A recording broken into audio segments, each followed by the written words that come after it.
You're standing in the middle of it, blinking like a stunned cow in a thunderstorm. Stone walls rise above your head, impossibly high. The ceilings, vaulted. The arches, pointy. The floors, probably haven't been cleaned since the Virgin Mary was born. But that doesn't matter, because this is the market.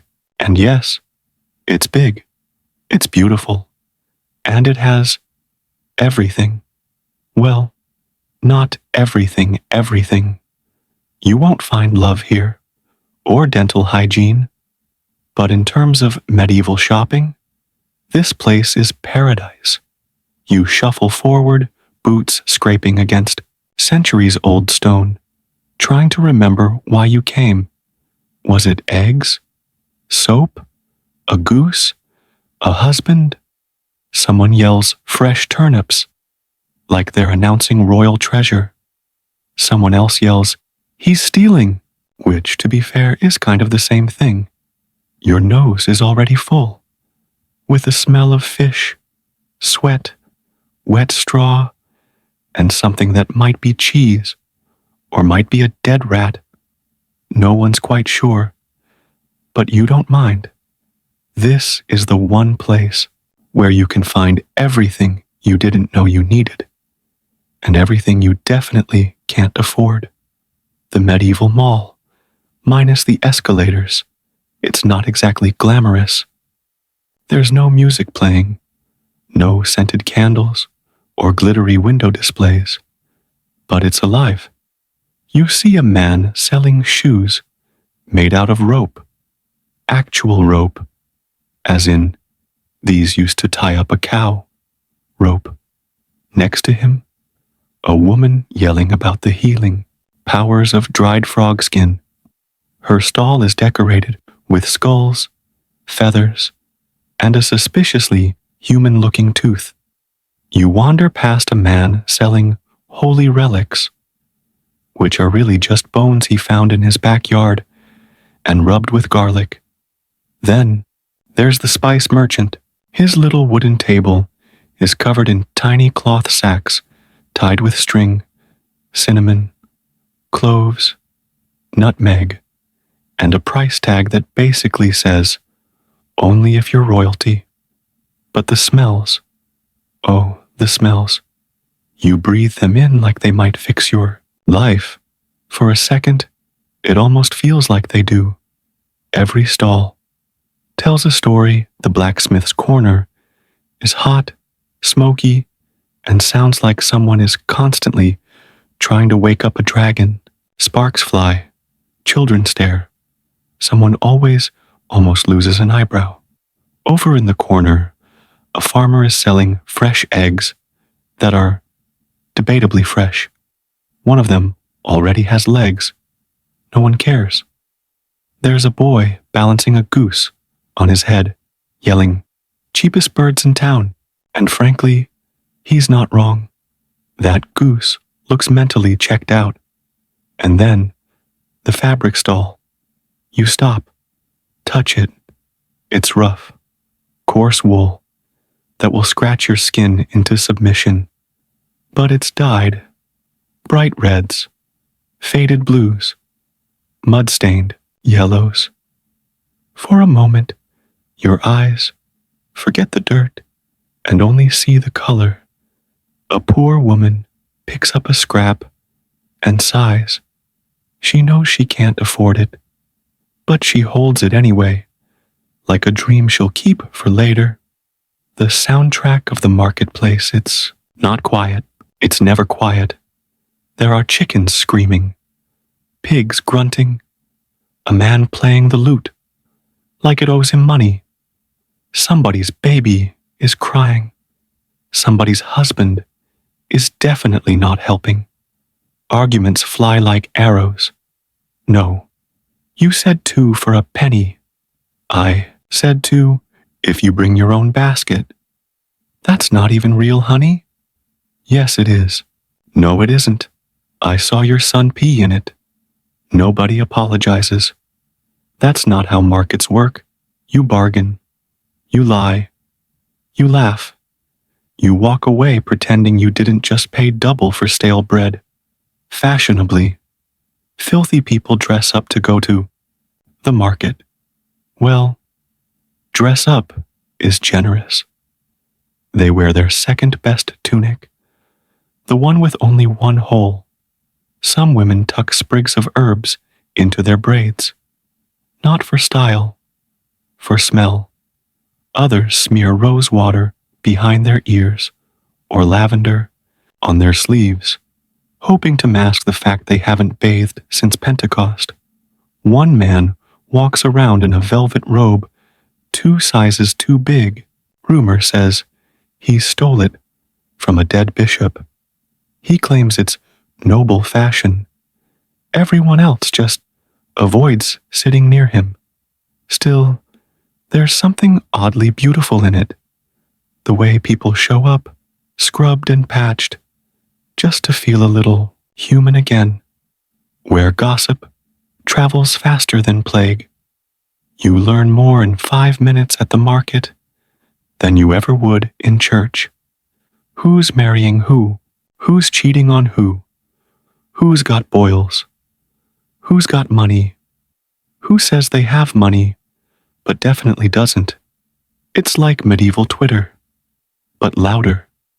And with more goats, you hear a rumor that the baker's daughter is pregnant. Another that the mayor is secretly growing turnips inside his cloakroom. And your favorite, someone saw a night cry last week after stepping on a snail. Okay, that one might be true.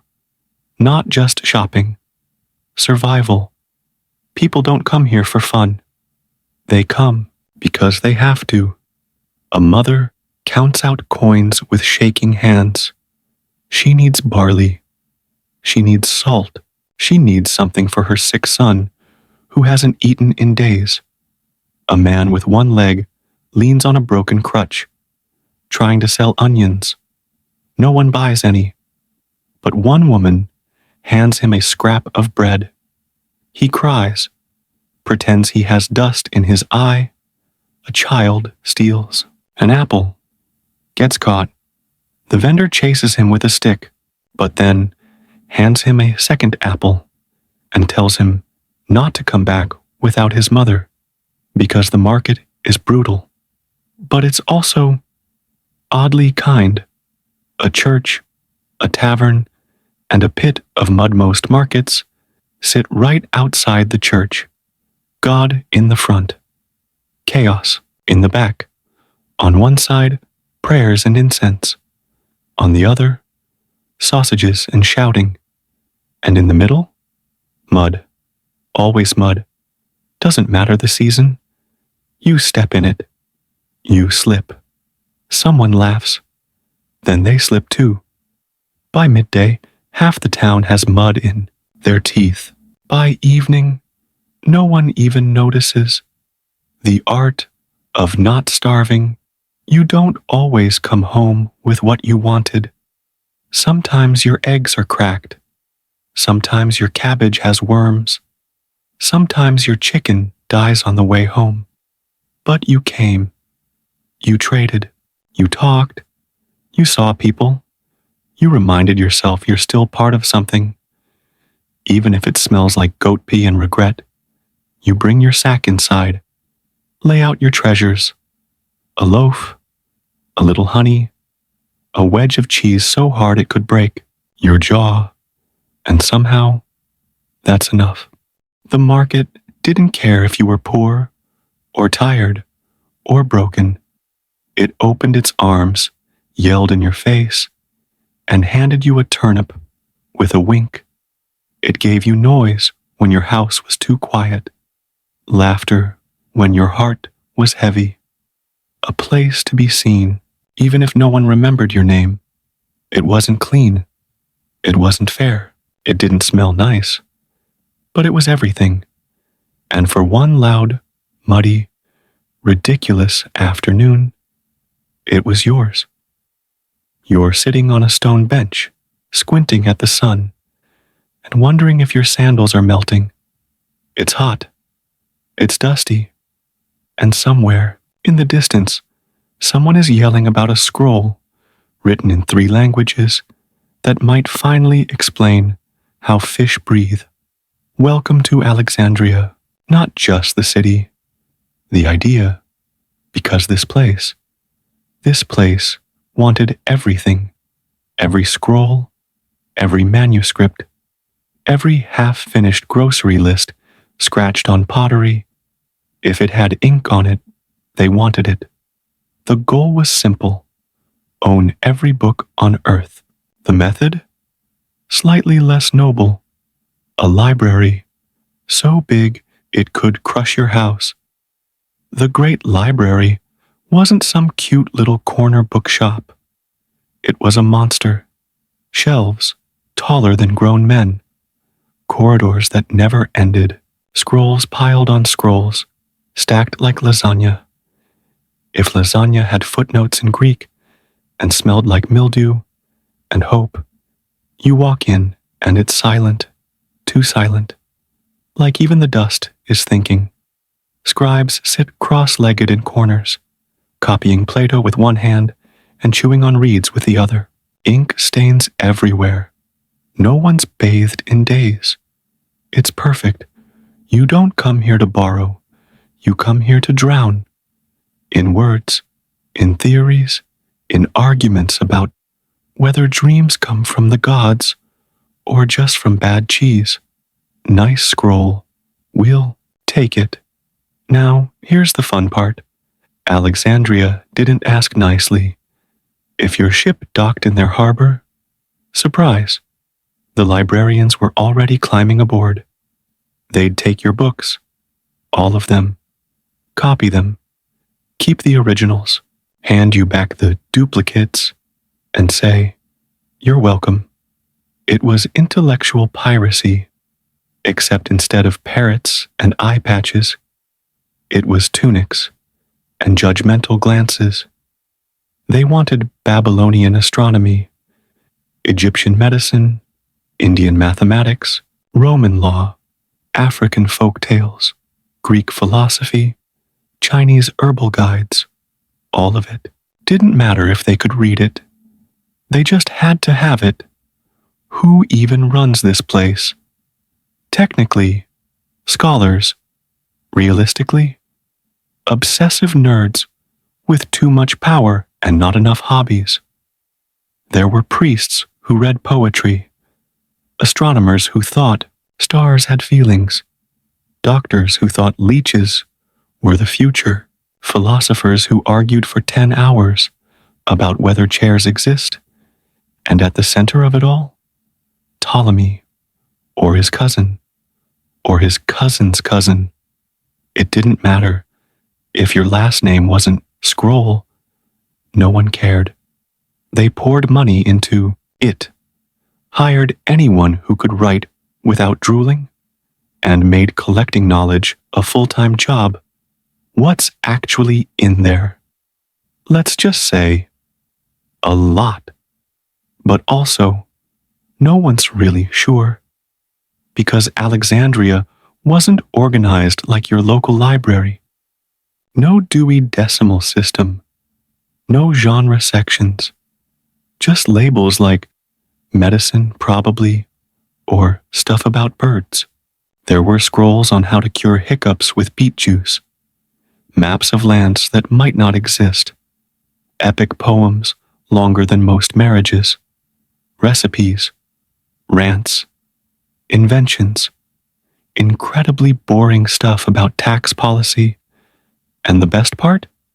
Most of it was wrong, but they didn't care, because to them, collecting was more important than correcting. The goal wasn't truth. It was everything. The dream was big. The storage? Not so much. At some point, they had to admit, the scrolls were winning. There were just too many. So they started stashing them in temples, in warehouses, in hallways, probably in someone's pantry. The Serapeum, a fancy backup library, became the overflow bin. Imagine being so obsessed with books, you build a second giant building just to hold your extra thoughts. But that's Alexandria for you. They didn't stop, didn't sleep, didn't say enough. Even their copies had copies because one copy is never enough. They didn't just duplicate scrolls. They duplicated the duplicates, triple-checked everything, hired teams of tired-eyed men to rewrite the same thing over and over like ancient human printers, but slower and angrier. And if you think your job is boring, imagine writing on the movement of celestial spheres by hand, then realizing you left out a sphere. So, did it work? Yes, for a while. They became the Google of the ancient world. If Google smelled like ink, was made of papyrus, and occasionally caught fire, scholars came from everywhere to read, to study, to argue. It became the center of the thinking world, a magnet for the curious, the clever, and the deeply annoying. But of course, it couldn't last. Because when you build something that precious, somebody's going to burn it down. The fires. Everyone argues. About no one agrees on who did it. Maybe Julius Caesar, accidentally torching the docks while pretending to be a war genius. Maybe invading armies, treating wisdom like kindling. Maybe bureaucratic neglect. Maybe angry mobs.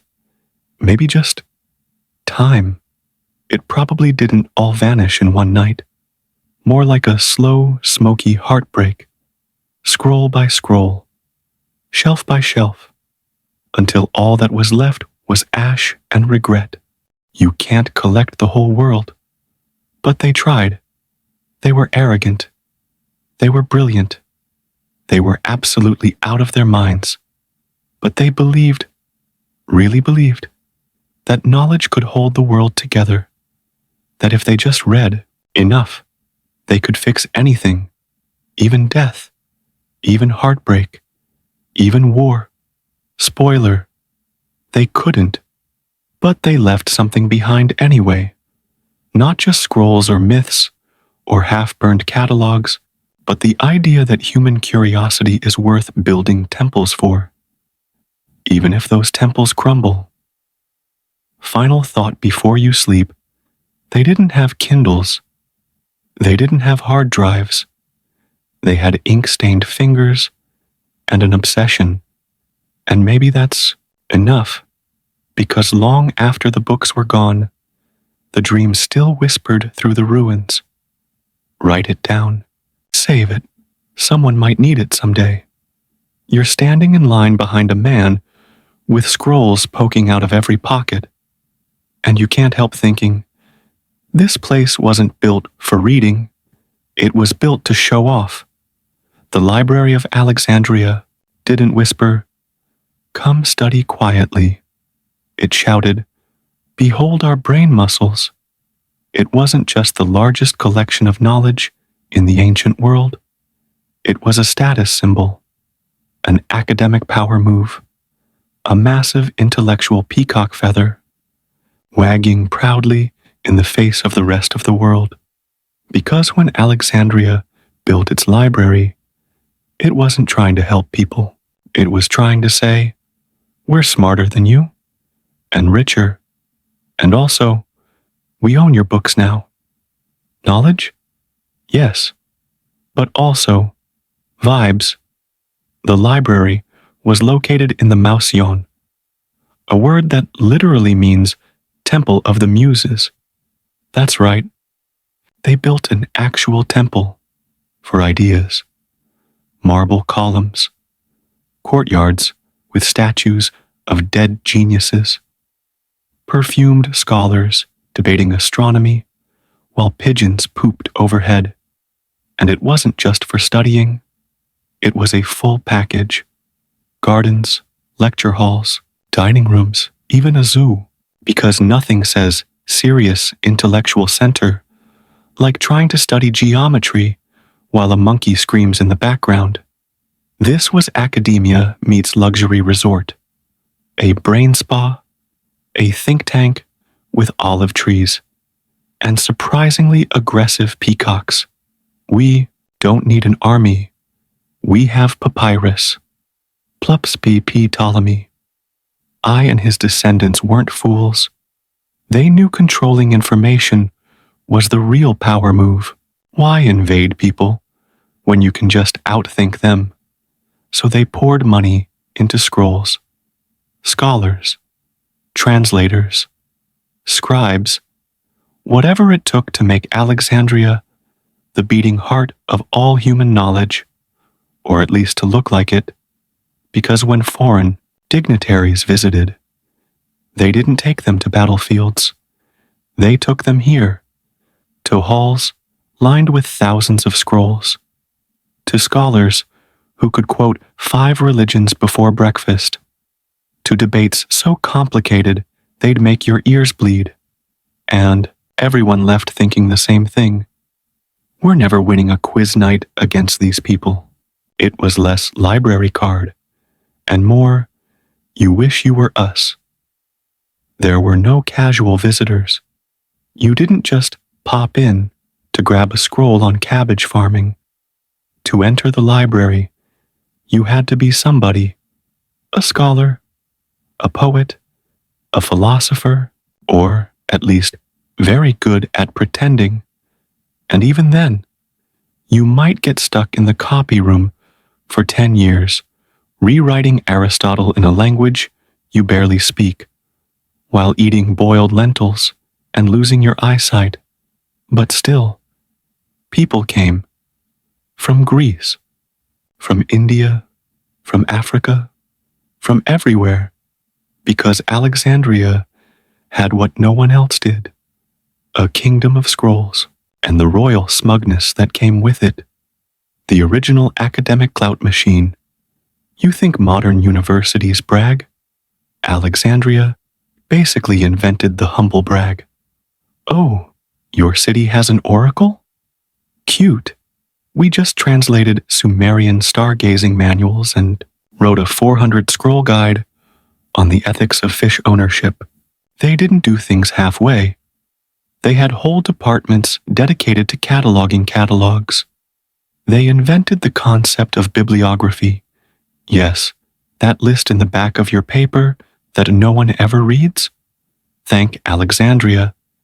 And they expected their scholars to perform. You didn't just sit and read. You gave lectures. You published theories. You argued, loudly, preferably in multiple languages, with dramatic hand gestures, because every scroll added to the shelves was another gold medal, another jewel in their academic crown. Don't just collect knowledge, weaponize it.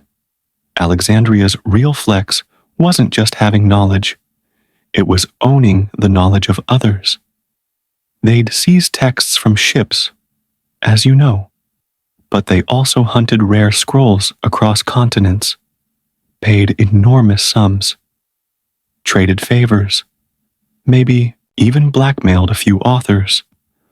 One popular tactic: borrow rare works from other cities under the promise of copying them, and then just not returning them. Oops. Must have gotten lost. But hey, look, we have a fresh copy. It was ancient plagiarism dressed up as patriotism, and everyone hated them for it. But they didn't care, because the bigger the library, the bigger the ego. More than a library, a message. To the ancient world, Alexandria wasn't just a city, it was a statement. A place that said, we can read your language, interpret your gods, and improve your medicine, and we'll probably take credit for it too. The library was their megaphone, their lighthouse, their giant glowing brain emoji carved into the sands of Egypt.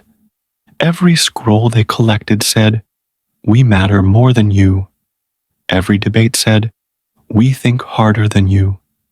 Every new student who came in, overwhelmed and underfed, said, okay, maybe I am stupid, and that's how they liked it.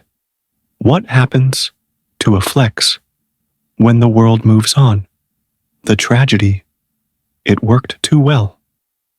Alexandria became so proud of being brilliant, it forgot how fragile brilliance can be.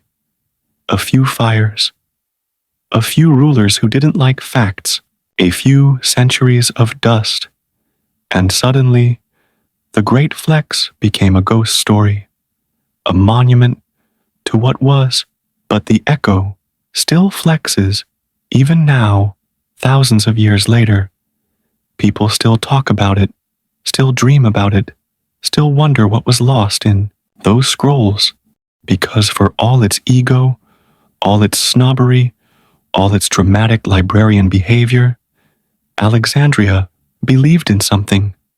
That human knowledge, messy, confusing, half wrong, was still worth fighting for, still worth showing off. And honestly, if you had that many scrolls, you'd probably flex too. Final thought. Before you sleep, it wasn't humble. It wasn't perfect, but it was magnificent. A library so ambitious, it tried to outshine empires. And for a little while it did. You've just arrived. Sand in your shoes, sweat on your brow, absolutely no idea what you're walking into. The harbor's loud, the streets are louder, and somewhere in the middle of it all, someone's arguing about whether the moon affects garlic.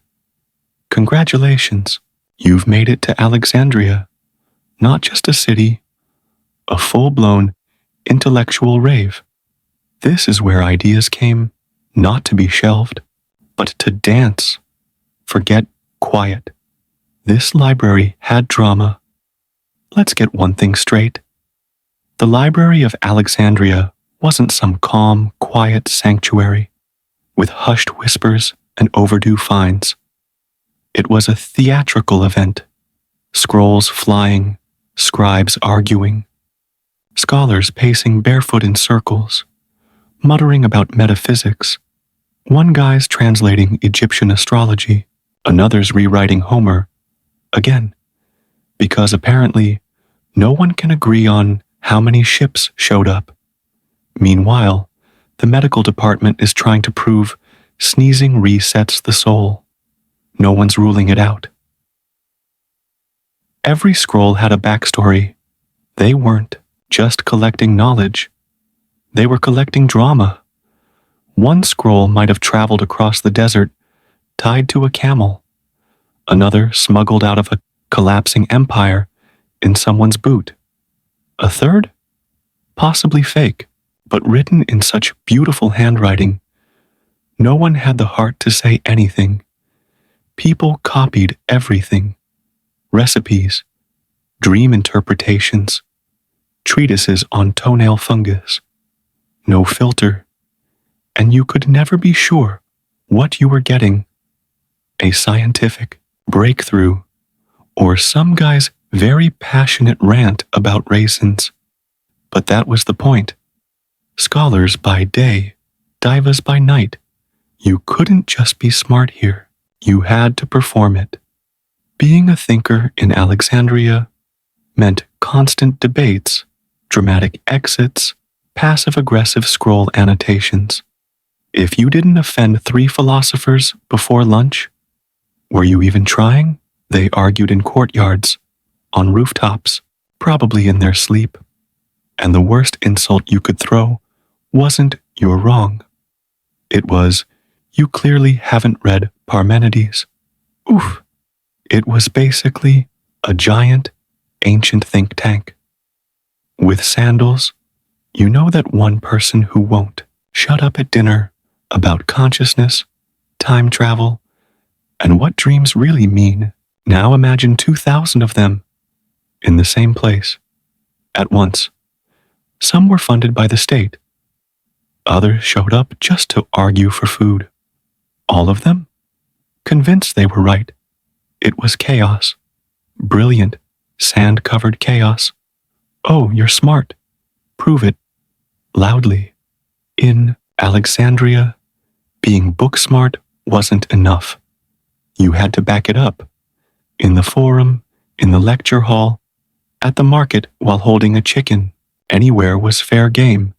They had public debates with crowds. Booing. Cheering.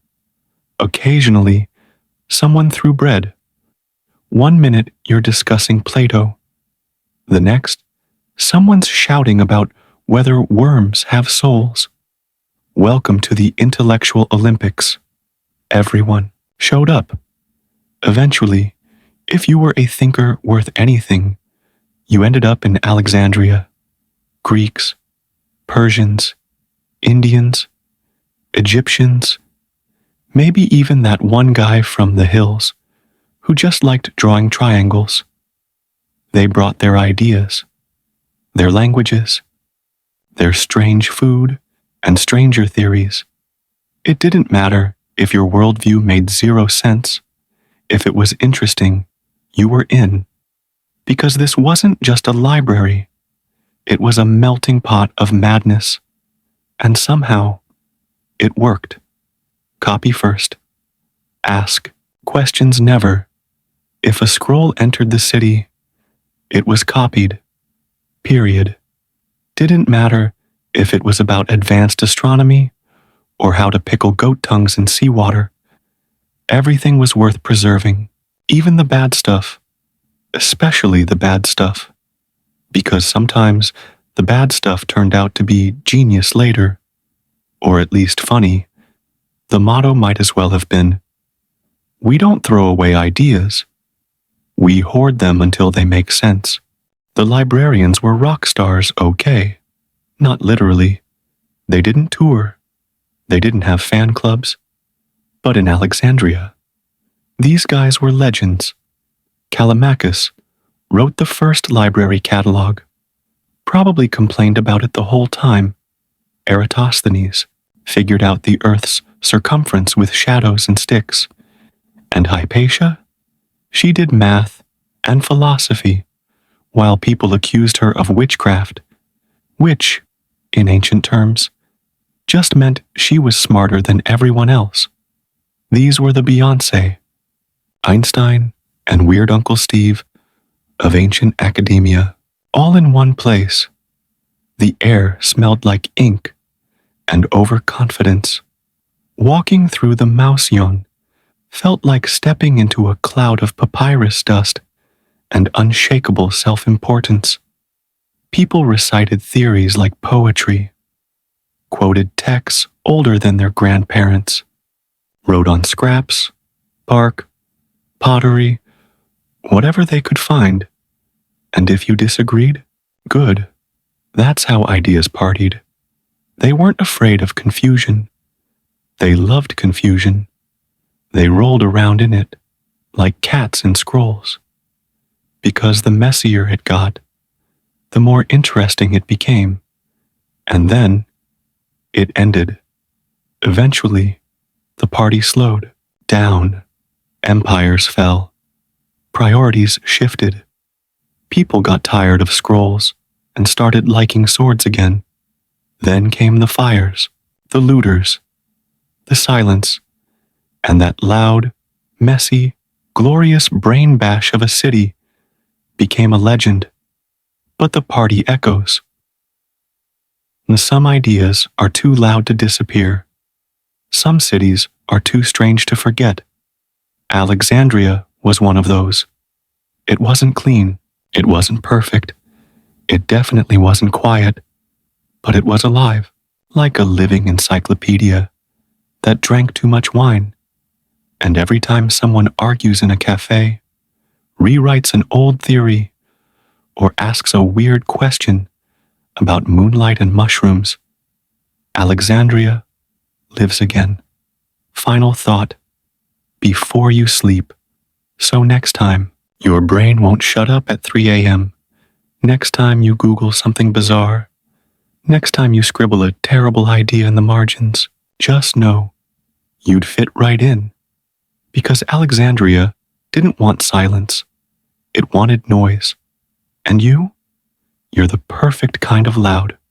You're squinting up at a building so big it makes your donkey nervous. It's made of white stone, tall columns, and the faint smell of burning oil and arrogance. Welcome to Alexandria. Specifically, the building where one man tried to stuff the entire thinking part of the world under one roof. And no, not metaphorically. Ptolemy didn't just want a library. He wanted the planet's brain, archived, cataloged, and neatly shelved right here. Because in his mind, if Egypt couldn't conquer the world with swords, it would conquer it with scrolls. He wasn't a scholar. He was a collector. Ptolemy. I wasn't exactly a bookworm. He was a former general, one of Alexander the Great's favorites, who knew a few things: how to win battles, how to throw banquets, and how to surround himself with people way smarter than him. So, when he became king of Egypt, he had a thought, what if I could own all the thoughts? Boom. The great library was born, not as a peaceful temple of learning, but as an intellectual flex so large it needed its own postal code, the Mouseion, aka the world's most chaotic brain cell. He called it the Mouseion, a place dedicated to the muses. But it wasn't cute or poetic. It was a factory of ideas, historians, mathematicians, doctors, dream interpreters, guys with beards, so long they needed assistance. It was like locking the internet in a building with no exit. Arguments echoed through hallways. People tripped over scrolls. No one ever agreed on anything, but that was the point. You don't build the world's brain for comfort. You build it for thinking so hard it hurts. Step 1. Steal everything. Ptolemy didn't ask for donations. He wasn't sending "support your local library" letters. He ordered every ship that docked in Alexandria to hand over its books. Yes, every single scroll on board. Then his scribes would copy them. Then they'd keep the originals. What did the owners get back? A nice little knockoff version, if they were lucky. It was less global knowledge project and more scholarly mugging. Step 2. Hire the weirdest geniuses. Alive, Ptolemy filled the place with people who could measure the earth with a stick, cure fevers with mold, and explain dreams involving goats. And he didn't care where they came from. Greece, Babylon, Persia, wherever. If you had ideas, a pen, and a healthy disrespect for authority, you were hired. Some even got free food and lodging. Others got papyrus poisoning and arguments about Aristotle. But they all got the same message: welcome to the world's brain. Now get to work. Step 3. Organize the chaos. Kind of. You can't have a billion scrolls lying around.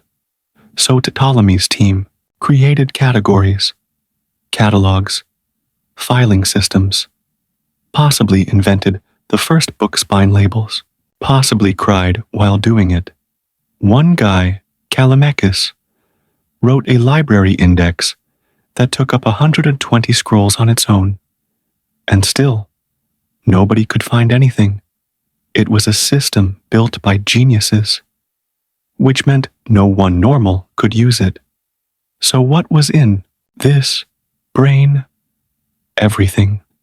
Poetry from Sappho, science from India, Egyptian medicine, Greek drama, Babylonian star charts, hilariously inaccurate maps, recipes, prophecies, shopping lists, philosophy so confusing, it probably started 3 cults, and a whole bunch of stuff no one understood, but they copied it anyway, just in case.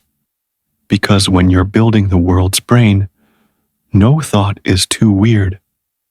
Except maybe the one about pigeons controlling weather. That one didn't make the cut. The library wasn't just for learning. It was a weapon. Knowledge is power. Ptolemy knew that. The more scrolls you had, the more scholars you attracted. The more scholars you had, the more ideas you created. And the more ideas you had, the harder it was for anyone to challenge you. It wasn't just about facts, it was about influence. And the great library became Alexandria's strongest army, an army of thinkers in sandals. Did it work? Oh, absolutely. Until it didn't. For a while, Alexandria was the brain of the ancient world. Scholars came. Ideas blossomed. Scrolls piled up, like laundry no one wanted to fold. But then came fire, war, jealous empires, bad rulers with no interest in books, and eventually, the lights dimmed, the scrolls vanished, the brain went quiet, but Ptolemy's dream echoes, even if the building's gone, even if the scrolls are ash, even if nobody remembers what On the Anatomy of Worms was actually about. The idea that all human thought could live in one place still echoes in libraries, in universities, in hard drives, in you. Because whether you're solving equations or Googling "Do cows dream?", you're feeding the same brain Ptolemy tried to build. Final thought before you sleep. He didn't want fame. He didn't want gold. He wanted every idea ever written, all in one place, all in one lifetime, all under one dusty, brilliant, impossible roof. And honestly, that's one heck of a bedtime story. You're trying to sleep, but the sky is glowing orange. The harbor smells like smoke and panic. Somewhere nearby, someone's yelling in Latin and dramatically waving a sword. And you're clutching a scroll about lunar eclipses and wondering if history just stubbed its toe or lost a limb. Because tonight is that night, the night Julius Caesar accidentally lit the great library on fire. Yeah, that Julius. Mr. Veni, Vidi, oopsie. The setup, war, ships, and too much swagger. It's 48 BCE. Caesar has just rolled into Alexandria, cape flowing, ego at full volume. He's chasing his enemy, Pompey, who's already been conveniently murdered by the Egyptians. Caesar's not thrilled. Cleopatra's playing 4D chess in the background, and the entire city is tense enough to snap in half. Then, because why not, Caesar finds himself under siege at the royal palace, trapped, outnumbered, probably out of clean togas. So he does what any Roman general with a flair for the dramatic would do. He orders his men to set the docks on fire. A classic burn the fleet so they can't use it move. Except, the fire got a little ambitious. The docks burned. The ships burned. Then the warehouses. Then the marketplace. And then, oops, the scroll storage buildings. Because someone forgot to mention, hey Julius, the Library of Alexandria is right next to that. You know, the one with half the known knowledge of Earth. It wasn't the main building. Most historians say it was the overflow storage. You know, the just in case, rooms where thousands of scrolls were kept because the big library ran out of shelf space. And those rooms? Ash. What exactly did we lose? Don't ask. It'll hurt. Nobody wrote down a neat little list of what burned, but imagine thousands of scrolls. Science, medicine, history, weird poetry about turnips. Gone in one night. Gone. Ancient maps. Gone. Rare philosophies from Persia. Gone. Egyptian medical texts about eye surgery written 1,000 years before Caesar was even born. One spark, and centuries of knowledge went up like kindling at a toga party. Did Julius even notice? Here's the wild part. Caesar probably didn't care. He had bigger things on his mind, like winning a civil war and Cleopatra. And let's be honest, he wasn't exactly known for whispering sweet nothings to ancient scrolls. To him, books were tools, not treasures. If they burned, well, veni, vidi, igni. Historians still argue about it. Was it really Caesar's fault? Did the fire reach the main library? Was it just the storage rooms? No one knows for sure, because the people who did know, well, their scrolls were in the building that burned down. Some ancient writers blame him directly. Others give him a pass.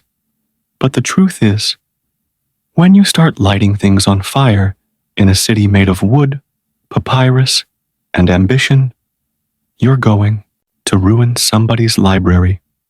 The first loss was the deepest. Here's what we do know. That fire was a turning point, not just in Alexandria. In human history, it proved something awful, that even the greatest library in the world, built by kings and thinkers and dreamers, could be undone in a single, careless moment. It wasn't the only fire.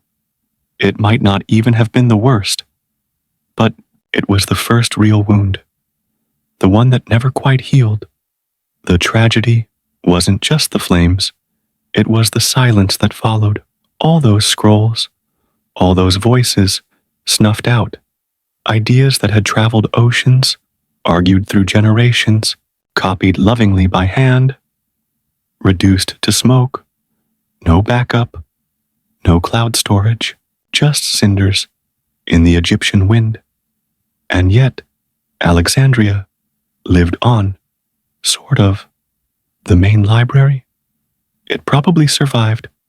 For a while, scholars kept studying, scribes kept copying, people kept arguing about whether Plato had ever touched a vegetable. But the fire had left its mark, a scar, a warning that even the brightest minds are no match for someone with a torch and bad aim. Julius went on to be Julius.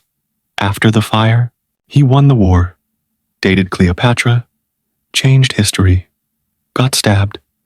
But the library, it began to fade, not all at once, but slowly, painfully, scroll by scroll, until eventually, no one remembered exactly what was lost, only that it was everything. Final thought before you sleep.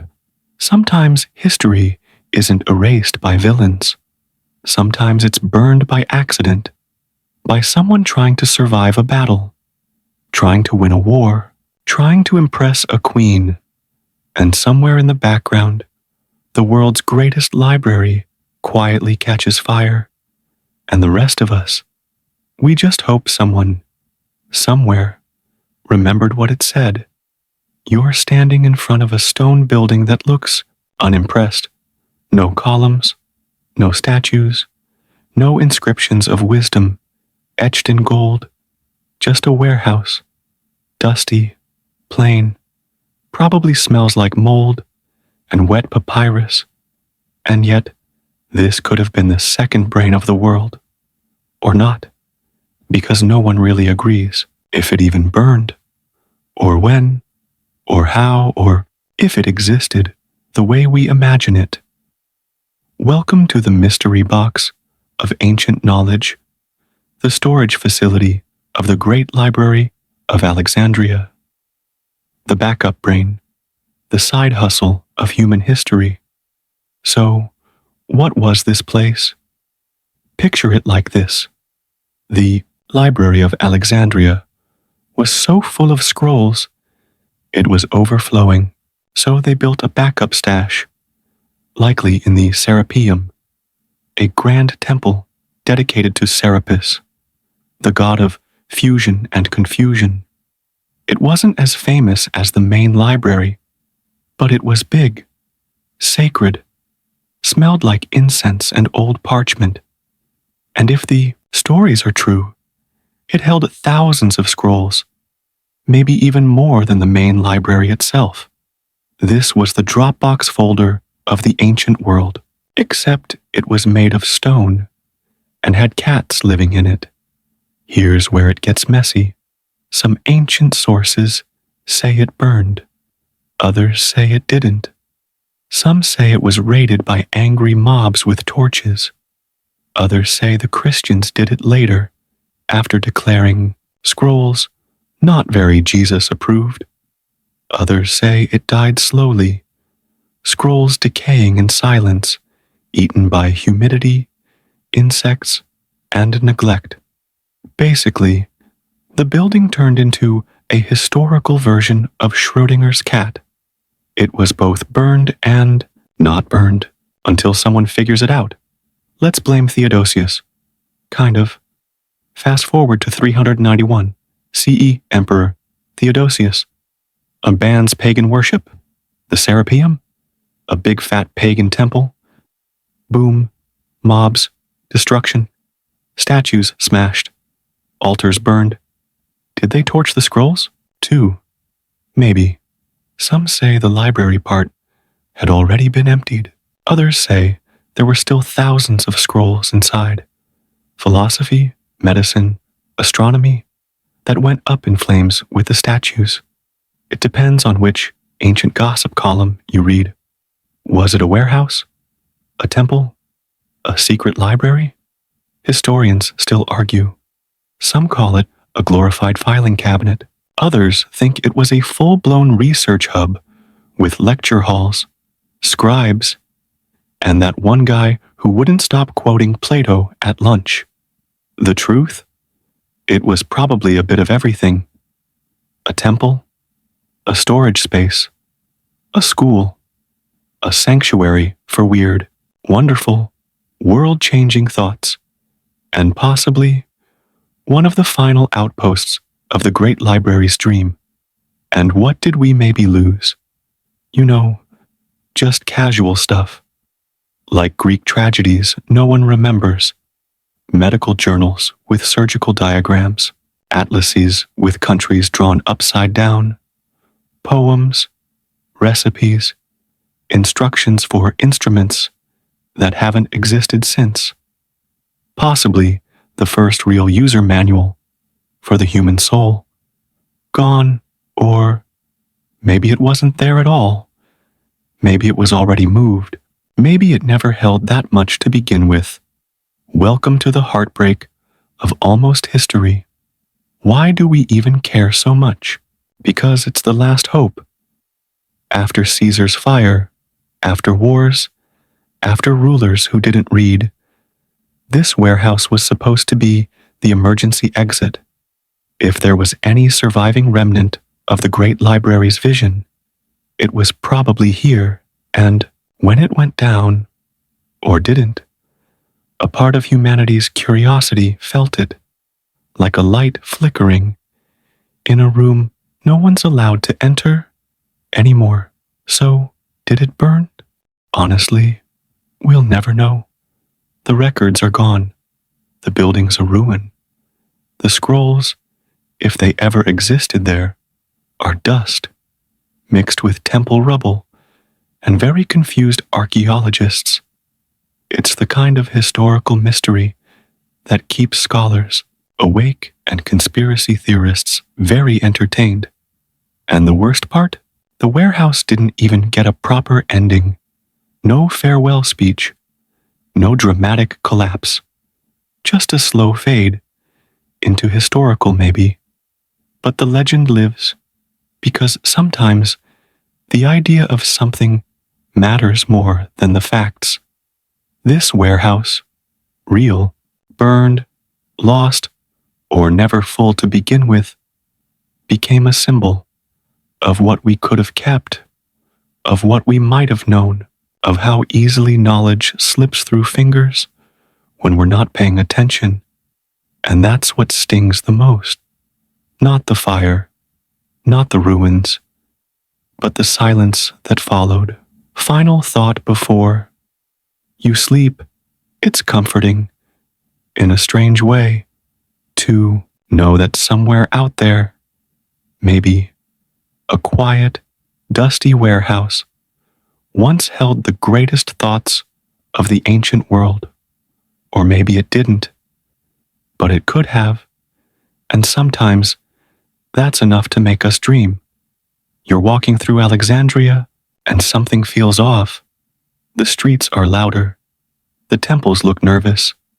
And you're clutching your scroll of herbal remedies, like it's going to protect you from whatever's coming, because it's the 4th century now, and Alexandria has turned into one giant theological boxing ring.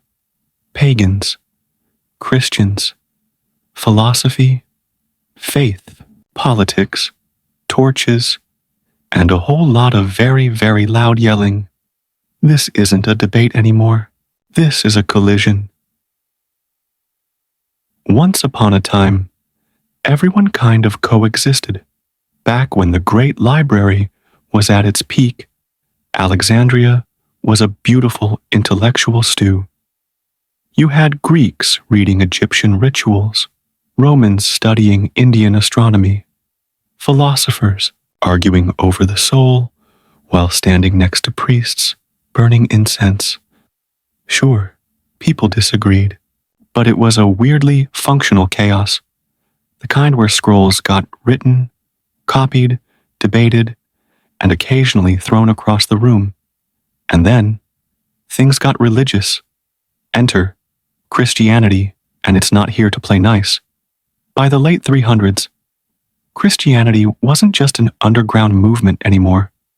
It was official, powerful, backed by emperors and bishops with very clear opinions.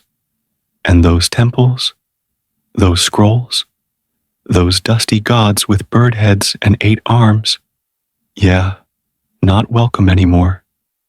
Paganism wasn't just different. It was dangerous. It was heresy. It had to go. The Serapeum, where things really went sideways. The Serapeum was once a symbol of fusion, of gods, scrolls, science, and ritual, all living under the same dome. By 391 CE, it became a battleground. Emperor Theodosius had banned pagan worship. The Christian bishop of Alexandria, Theophilus, took it a step further. Time to clean house. Crowds stormed the Serapeum, smashed statues, ripped down altars, possibly set scrolls on fire, definitely yelled a lot. Pagans resisted. Christians doubled down. And in the middle of it all, the remnants of the great library may have burned. Again. Or maybe they were already gone. Either way, the screaming drowned out the thinking. What about the scholars, the scribes, the scroll huggers? Some fled, some hid, some converted or pretended to. Others stood their ground, like Hypatia, a brilliant mathematician, astronomer, and philosopher, and a woman in a city that was done listening to women, or scientists, or women scientists.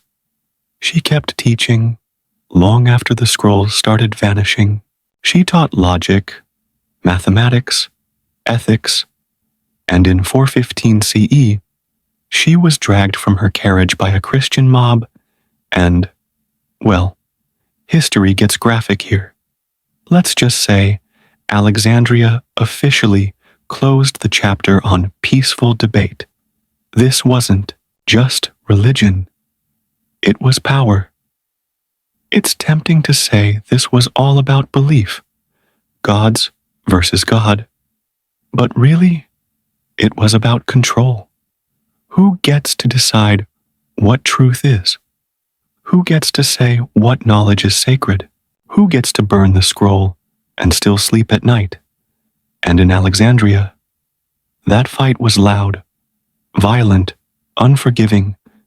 Philosophy was no match for fury, and once the shouting started, no one could hear the ideas anymore. And the scrolls? Maybe some survived. Maybe monks hid them. Maybe they were lost in the smoke and rubble. Or maybe the last great thoughts of the ancient world were trampled by people too busy yelling to notice. It's not the neat, dramatic ending we want, but it's the one Alexandria got. History likes to point fingers. Christians burned the library. Pagans started it. Rome did it. It was just termites. Everyone wants a villain, but maybe the truth is harder. Nobody protected it. Not the emperors. Not the mobs. Not the priests or philosophers or scribes. Everyone was screaming so loudly, they forgot what the silence would cost. So what did we lose? We don't know. That's the worst part. Theories about the earth. Maps of forgotten cities. Plays that made Aristotle laugh. Medicines that might have worked. Gone. And in their place, ash and sermons. But ideas are sneaky. Here's the strange thing. You can burn a scroll. You can tear down a temple. You can silence a philosopher. But ideas? They don't die easy. Some of them snuck into monasteries. Some rode west on camels. Some hid inside the very people who once screamed. And centuries later, bit by bit, they return. Final thought. Before you sleep in a city where gods clashed and scrolls burned, the loudest voices won, but the quiet ones, the thinkers, the teachers, the people who believed knowledge mattered, they're the ones we still remember, not for the shouting, but for the whispers that somehow, miraculously, survived. You're in Alexandria. The air smells like smoke, sandalwood, and heated opinions. Everyone's shouting again. Theology, politics, astrology, pick your poison. But in the center of it all, there's one person who isn't shouting. She's quietly sketching a parabola in the dust with a stick. And everyone else in the room, bishops, senators, philosophers, is leaning in, trying to keep up. That's Hypatia, mathematician, astronomer, philosopher, teacher, and in this city of chaos and fire and broken scrolls, she's still the one people come to for answers. Who was she? Born sometime around 360 CE, Hypatia wasn't just smart. She was terrifyingly smart. Her dad, Theon, was a respected mathematician, which meant she grew up surrounded by equations, star charts, and scrolls taller than she was. Most girls were learning how to make barley cakes. Hypatia, she was solving geometric proofs before puberty. By the time she was an adult, she wasn't just teaching, she was leading. And not in a dusty back room either, in the grand halls of the city, to crowds of men twice her age. And here's the twist. They listened. She taught everyone. Even if they didn't deserve it, Hypatia taught taught mathematics, astronomy, and philosophy. She explained how planets move. She taught logic, ethics, why your feelings aren't facts. Her classroom was the street, the square, the steps of the Serapeum, until that got wrecked, of course. Christians, pagans, Romans, it didn't matter. They all came to her, because Hypatia wasn't about religion. She was about reason. And that made her dangerous. A woman with a brain was fine, until it wasn't. For a while, people respected her brilliance. But slowly, things began to shift. Christianity was now the empire's official religion, and Alexandria, once a party of mixed ideas, was turning into a battleground. Philosophers were out, bishops were in, and smart women? Not a great look anymore, especially not this woman, with her mind, her influence, her calm refusal to play politics. She didn't preach. She didn't kneel. She just thought Hypatia didn't belong to any one side. She wasn't trying to lead a rebellion. She just believed in the power of the human mind. But Alexandria had stopped trusting minds. They wanted loyalty, certainty, obedience. Hypatia? She offered questions. And in a city full of fear, that was the final straw. How she died is ugly. The year is 415 CE. Tensions are boiling. Cyril, the new bishop of Alexandria, is locking horns with the Roman governor Orestes, one of Hypatia's students. Whispers start. She's the reason Orestes won't submit. She's a pagan. She's doing witchcraft with planets. And then, one day, on her way home, she's pulled from her carriage by a Christian mob, dragged through the streets. The rest, you don't need the details. Let's just say it wasn't a trial. It wasn't justice. It was a brutal, bloody silence. Her crime? Being brilliant in public Hypatia's death wasn't just a murder. It was a message to women, to thinkers, to anyone who believed reason could challenge power.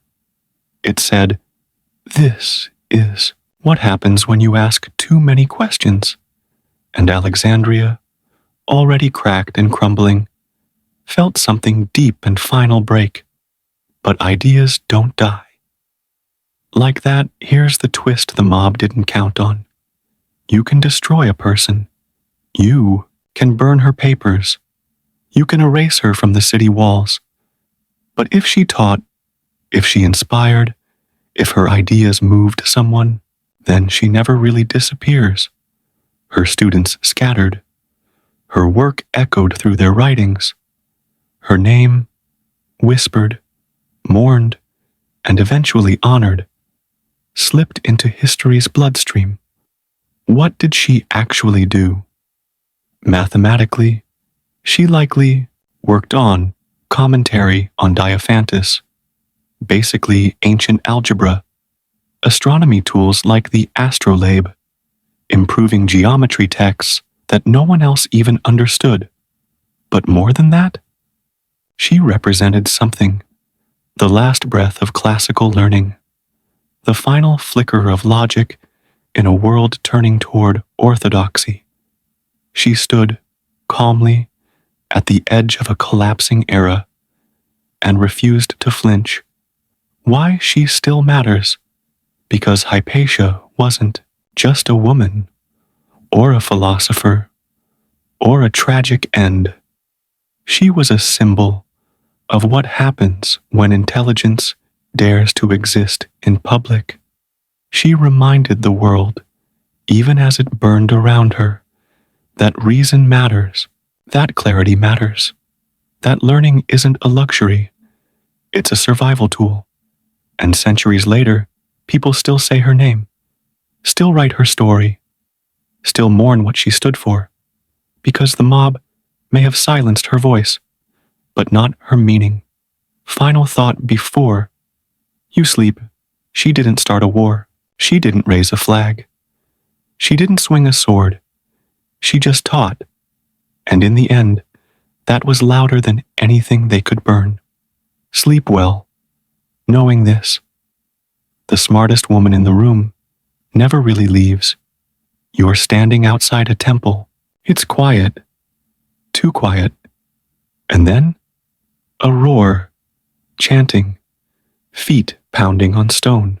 And in they come, red-faced, cross-waving, scroll-burning zealots who think Plato is witchcraft and geometry is the devil's tool. And suddenly, you just know someone's about to set something priceless on fire. Again, because when religious extremism walks into a room full of ancient scrolls, yeah, you already know how this ends. Let's set the scene. Late 4th century, Alexandria, the city, is twitchy. Pagans are being called sorcerers. Christians are arguing among themselves. Everyone thinks everyone else is wrong. And right in the middle, scrolls, thousands of them, on medicine, philosophy, astronomy, books on how to heal wounds, how to measure stars, how to calculate the weight of dreams. And to the extremists, that's not knowledge, that's blasphemy with footnotes. When reading a plus rebellion wasn't just what the scrolls said, it was that they existed. Ideas that didn't come from the Bible, heresy, proof the devil was editing textbooks. A scroll suggesting the earth might be round, clearly Satan's doing. Anything in Greek? Pagan trash. Anything in Egyptian? Worse. In the eyes of the extremists, knowledge wasn't sacred. It was suspicious. So they decided to cleanse it, the medieval way, with fire. The logic was flawless. If you had no brain, if God wanted us to know this stuff, they said, it'd be in the scriptures. So they burned it. Scrolls written by hand, copied over generations, saved from floods, wars, plagues, gone in seconds. Because nothing says holy enlightenment like burning a 300-year-old herbal remedy written in 5 languages. Who led the charge? It's complicated and ugly. Sometimes it was angry mobs, whipped up by sermons. Sometimes it was rogue monks with too much spare time. Sometimes it was sanctioned, quietly, by bishops who found science a little too unsettling. The line between religious fervor and political power was blurred. Scratch that. It was on fire. And the scrolls? They didn't stand a chance. The Serapeum, where the smoke got real, remember that glorious backup library? The temple that stored overflow from the great library? Well, one day, someone decided that statues of gods were offensive, and the books inside possibly possessed. The result? A cleansing that looked a lot like a riot. Stone gods shattered, altars ripped out, and thousands of scrolls, possibly the last survivors of the great library, turned into very thoughtful ash. It wasn't about faith. It was about control. The extremists weren't burning scrolls because they loved God. They were burning them because they feared doubt. Because scrolls ask questions. They preserve disagreement. They whisper, "What if we're wrong?" And extremists, they can't afford what-ifs. So they burned every maybe, every theory, every quiet, careful truth that didn't fit neatly between Genesis and Revelation.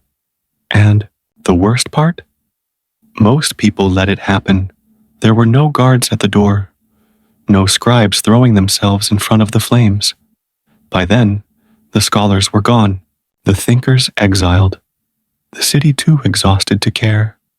So the fires burned freely, and the ash piled up, and when the smoke cleared, silence, no lectures, no debates, just sermons, and the sound of lost voices echoing through empty shelves. A few brave souls tried to save what they could: a monk hiding a scroll under his robe, a student copying Aristotle from memory, a woman burying texts beneath the floorboards of a crumbling villa. Tiny acts of resistance, not enough to stop the fire, but maybe, just maybe, enough to keep the spark alive. The irony: they burned what they couldn't understand. The extremists feared the scrolls, but most of them couldn't read them. Greek, Syriac, Demotic, Coptic, Latin. Too many letters, too many gods, too many ideas. So they burned them just to be safe, because nothing's scarier than a language you don't understand. Final thought before you sleep. History loves to blame fire, but scrolls don't burn themselves. They were destroyed by fear. By men so sure of their righteousness, they made ignorance holy. And yet, the ideas didn't all die. Some slipped through cracks. Some hid in monasteries. Some waited centuries. So, sleep gently tonight, knowing this: you can burn the scrolls, but you can't kill the question. You wake up in Alexandria to the sound of a new ruler marching into town. Again, new flags, new coins, new slogans, and, without fail, one familiar line echoing through the palace halls: "We're going to fix it. It didn't matter if you were a pharaoh, a Roman, a Byzantine, or just a guy with a sword and a superiority complex." Every leader who took the throne looked at the decaying library and said, "We'll bring it back." And for about 5 minutes, they meant it. The library wasn't just a building. It was a dream with real estate long after the fires, long after the scholars fled, long after scrolls were used to patch roofs and line bird cages. The idea of the great library refused to die. It was too beautiful. One building, all the world's knowledge, organized, labeled, and very flammable. And every new ruler, they wanted that dream to shine on their watch, because restoring the library wasn't just about books. It was about legacy, glory, and a little something historians like to call massive ego. Ptolemies. Let's build the brain of the world. Okay, to be fair, they started the whole thing. Ptolemy I dreamt it. Ptolemy who funded it. Ptolemy III said, "Let's steal scrolls from every ship in the harbor." It was peak intellectual ambition, until things started catching fire.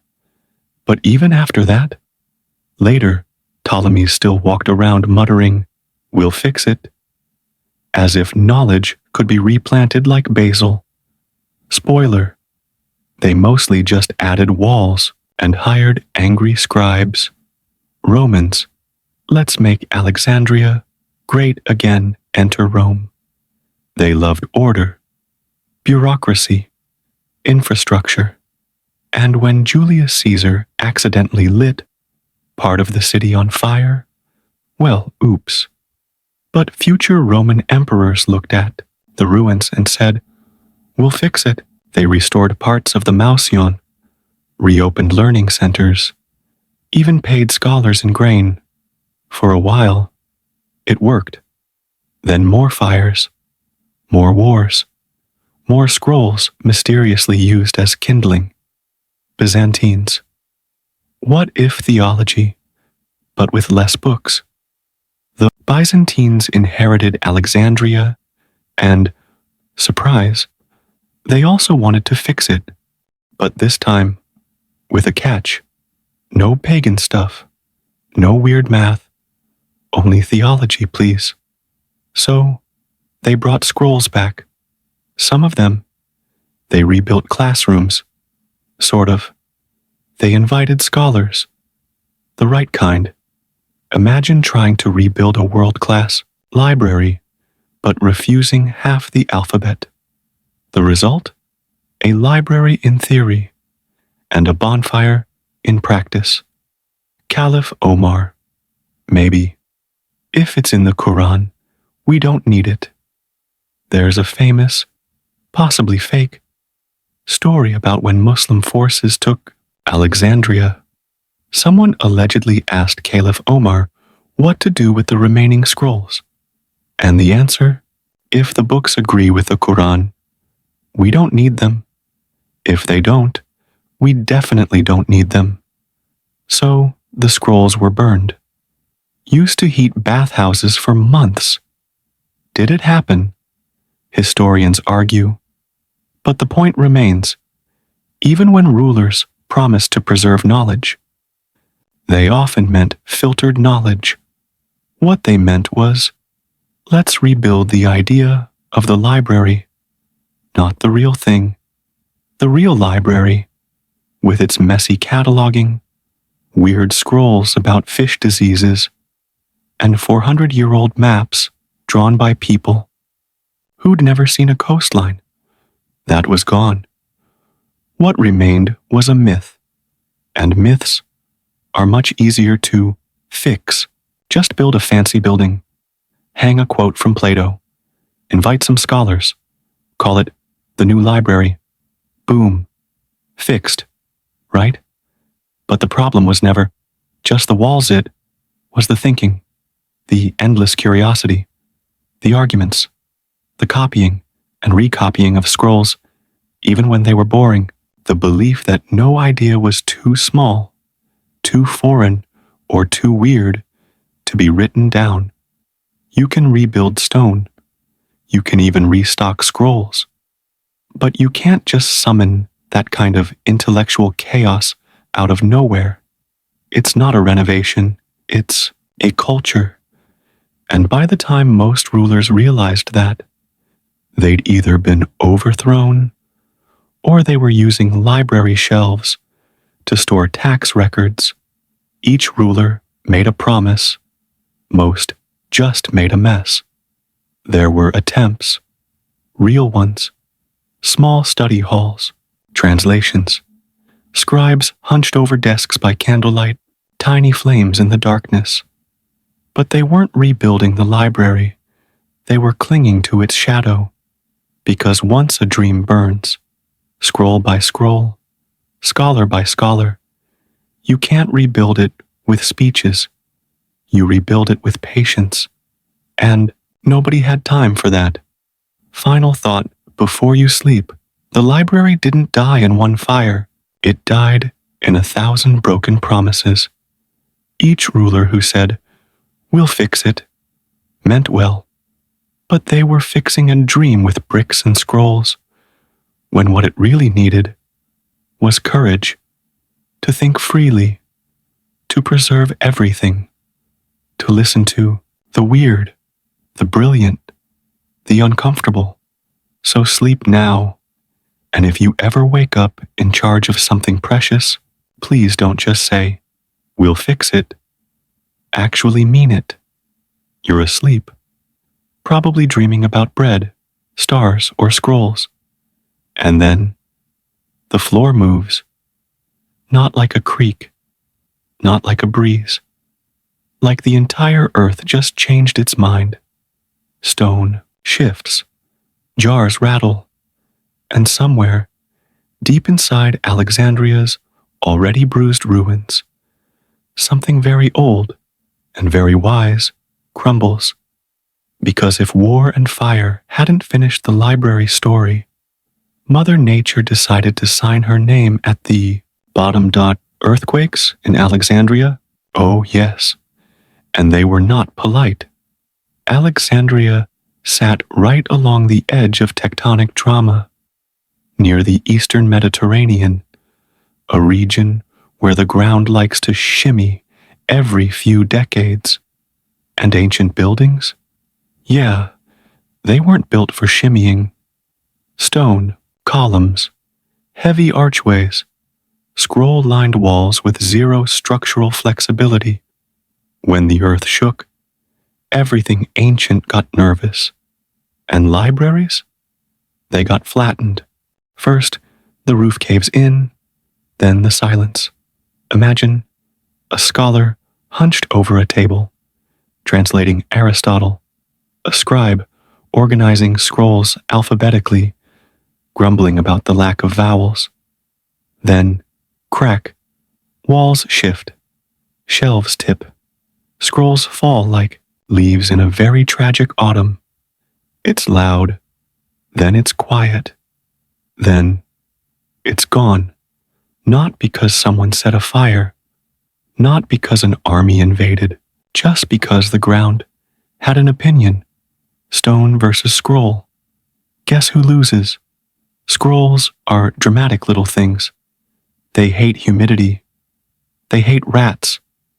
They really hate being crushed by falling marble. No preservation technique in the ancient world included getting buried under half a temple. So, when earthquakes hit Alexandria, and they did more than once, the scrolls suffered quietly, crushed, ripped, buried, forgotten. And unlike fire, earthquakes didn't announce themselves with warning smoke. They just showed up and started. Breaking history. Let's rebuild, they said. Then the ground moved again. Every time the city tried to rise back up, the ground gently reminded everyone, nope. Temples were patched, columns reinforced, scholars tiptoed back into half-standing libraries. But then, another tremor, another collapse, more crushed wisdom. By the time anyone thought about rebuilding again, they were either broke, invaded, or too busy trying not to get swallowed by the next aftershock. It wasn't personal. It was just physics. The earth doesn't hate books. It doesn't wake up and think, today, I'll destroy 10,000 years of medical theory. It just shifts, as it always has, and always will. But in a world where most scrolls existed in exactly one fragile, flammable, brittle copy, a single crack in the wall could erase an entire civilization's memory. And unfortunately, cracks were Alexandria's specialty. So, how many scrolls did earthquakes actually destroy? No one knows. There's no ancient librarian report that says, inventory update, lost 42 poems, 8-star charts, and one very sarcastic play. But we do know that multiple earthquakes rocked the city between the 4th and 10th centuries. And each time, buildings fell, libraries took damage, and no one had the resources or energy to start over. After a while, people stopped even trying. Add salt water, sand, and time, and you've got a recipe for disappearance. The Nile shifted. The sea crept in. Dust settled. Floods came. Scrolls disintegrated. Books aren't like bones. They don't fossilize. They vanish. Quietly. Completely. You don't find their bodies. Just the space they should have been. And in Alexandria, the space got bigger every year. It wasn't just the end of a library. It was the end of a culture of curiosity. When scrolls fell, so did the need to ask questions. When buildings collapsed, so did the courage to rebuild them. When nature screamed, humans got quiet. Because you can resist an invading army. You can even fight off a mob. But the earth? You just hope it doesn't roll over again. So was that it? The final blow? Maybe. No fires, no screaming, no mobs, just the ground shifting beneath a crumbling city, and a few forgotten scrolls buried beneath it forever. The kind of ending that doesn't make headlines, the kind that sneaks in, the kind that wins. Final thought before you sleep: not every library dies in flames. Some just sink into the earth, into the silence, into the place where memory and dust sleep side by side. So next time the ground feels still beneath you, be grateful. Somewhere, a scroll never had that chance. You've heard the story. Everyone has. Muslim conquerors arrive in Alexandria. They see what's left of the once mighty library. Someone gasps. Someone begs for mercy. Spare the scrolls. A soldier shrugs.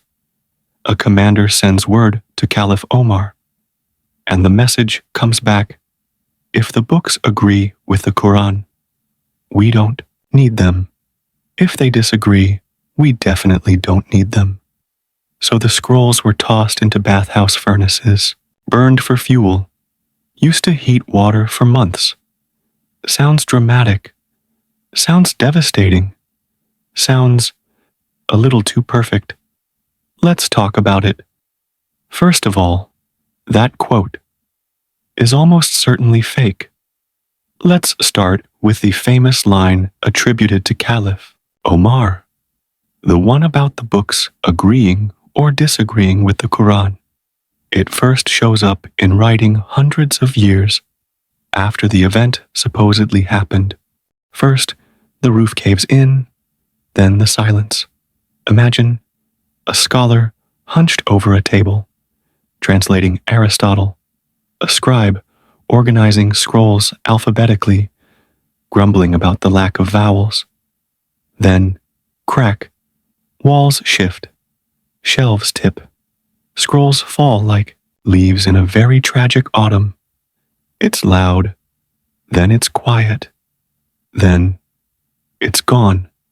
Not because someone set a fire, not because an army invaded, just because the ground had an opinion. Stone versus scroll. Guess who loses? Scrolls are dramatic little things. They hate humidity. They hate rats. They really hate being crushed by falling marble. No preservation technique in the ancient world included getting buried under half a temple. So, when earthquakes hit Alexandria, and they did more than once, the scrolls suffered quietly, crushed, ripped, buried, forgotten. And unlike fire, earthquakes didn't announce themselves with warning smoke. They just showed up and started. Breaking history. Let's rebuild, they said. Then the ground moved again. Every time the city tried to rise back up, the ground gently reminded everyone, nope. Temples were patched, columns reinforced, scholars tiptoed back into half-standing libraries. But then, another tremor, another collapse, more crushed wisdom. By the time anyone thought about rebuilding again, they were either broke, invaded, or too busy trying not to get swallowed by the next aftershock.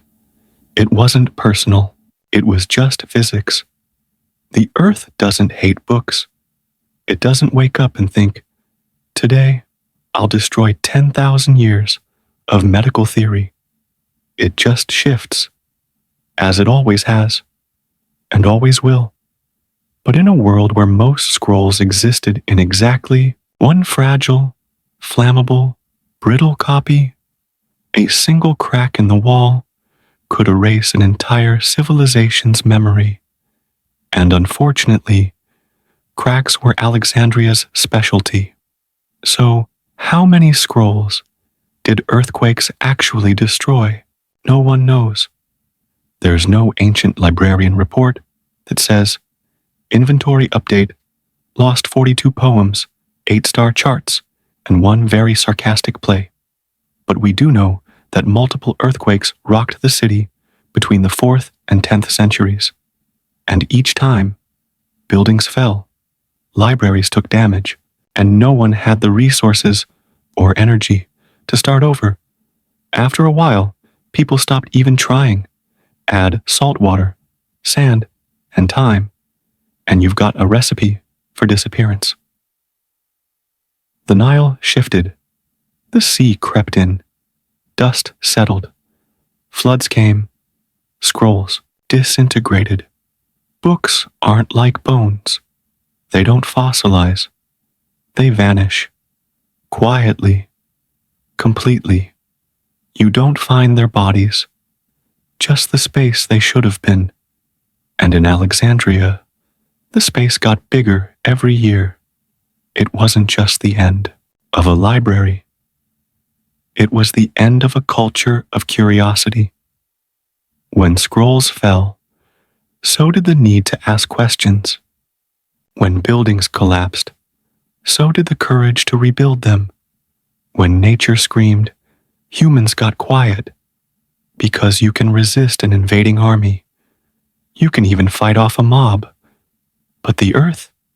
You just hope it doesn't roll over again. So was that it? The final blow? Maybe. No fires, no screaming, no mobs, just the ground shifting beneath a crumbling city, and a few forgotten scrolls buried beneath it forever. The kind of ending that doesn't make headlines, the kind that sneaks in, the kind that wins. Final thought before you sleep: not every library dies in flames. Some just sink into the earth, into the silence, into the place where memory and dust sleep side by side. So next time the ground feels still beneath you, be grateful. Somewhere, a scroll never had that chance. You've heard the story. Everyone has. Muslim conquerors arrive in Alexandria. They see what's left of the once mighty library. Someone gasps. Someone begs for mercy. Spare the scrolls.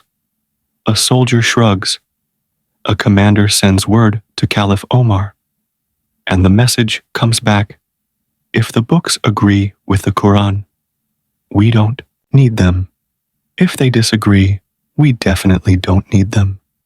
So the scrolls were tossed into bathhouse furnaces, burned for fuel, used to heat water for months. Sounds dramatic. Sounds devastating. Sounds a little too perfect. Let's talk about it. First of all, that quote is almost certainly fake. Let's start with the famous line attributed to Caliph Omar, the one about the books agreeing or disagreeing with the Quran. It first shows up in writing hundreds of years after the event supposedly happened. The source? A Christian bishop with an axe to grind and a flair for historical drama. So, maybe not the most reliable narrator. No contemporary Muslim, Christian, or scribe from that time period mentions the burning, which is a little odd considering this would have been the biggest bonfire of knowledge in history. Historians today, most of them roll their eyes and say, yeah, probably didn't happen. So, what did happen in 642 CE?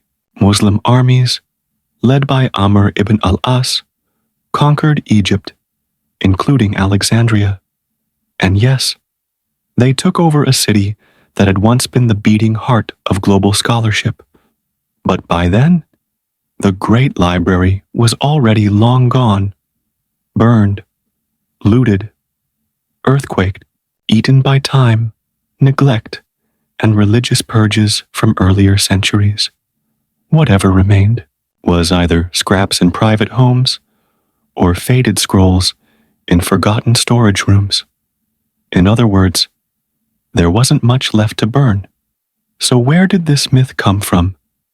Most likely, it was a story made after the fact, a way for later writers to explain a tragedy they couldn't fully trace. Who burned the library became a historical hot potato. Everyone blamed someone else. Caesar? Sure, but that was early. Christian mobs? Definitely played a role. Theodosius's crackdown on pagan temples? Yep. Earthquakes? Absolutely. But Muslims, they showed up centuries into the disaster. And by then, the library wasn't a glowing beacon of wisdom. It was a shadow of itself. Also, Muslims loved books. Like, a lot. This part matters. Early Islamic civilization was obsessed with learning. They translated Greek philosophy, Persian astronomy, Indian math, Roman medicine, all of it. The House of Wisdom in Baghdad, basically the sequel to Alexandria, but with better calligraphy and less arson. So why would the same culture that preserved Aristotle, developed algebra, and cataloged ancient science burn it all in Alexandria? They wouldn't. It goes against everything they were doing at the time. If anything, they tried to save what was left. Amr ibn al-As wasn't some brainless conqueror. He was known for being diplomatic, even cautious. There's evidence his administration repurposed temples into mosques, protected scholars, and even absorbed some remaining scrolls into Islamic collections. If there were any survivors from the library's golden age, they were probably stashed, scattered, or already ruined. Muslims didn't destroy the library. They likely showed up to find its grave. So why does this story keep getting told? Because it's clean, and blame is comforting. A single villain, a single fire, a clear ending.